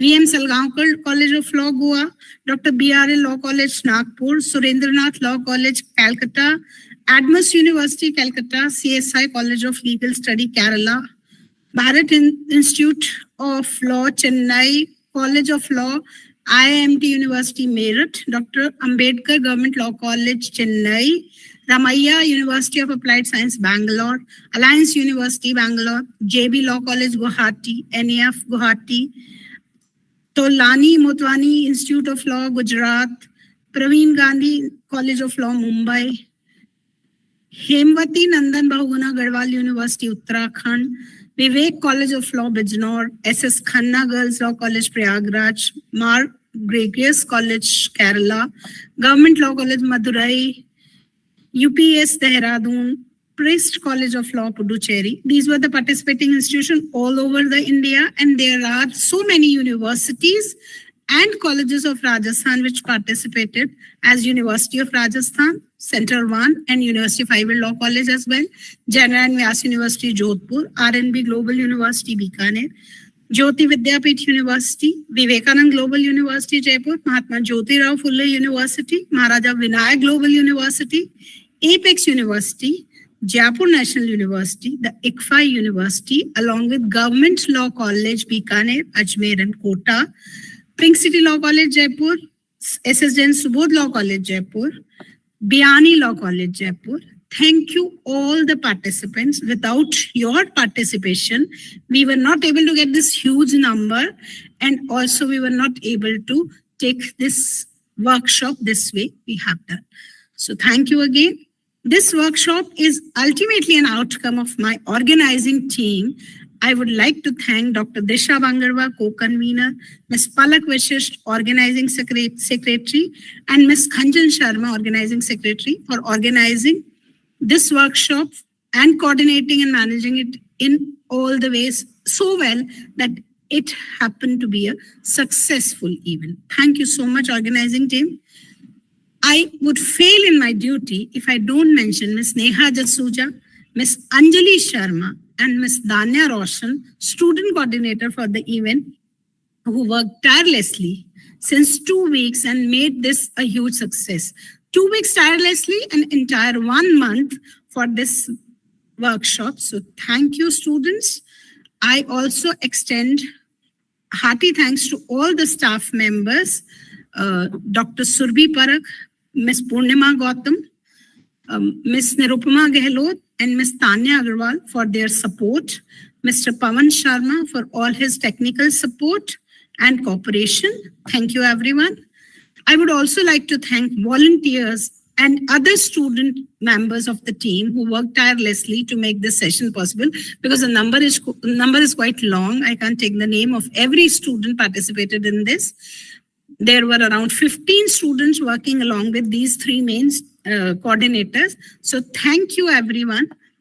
Thank you for making this event successful. Thank you. Thank you, ma'am. The participants are requested to fill the feedback form in the chat box. The most successful event isn't the one that only achieves the goal, but also exceeds everyone's expectation. With this thought in our mind, we officially conclude the second National Moot Court Training Workshop 2023 and hope to see you soon in the next edition. Thank you all for joining. Thank you, Danya. Thank you. Thank you.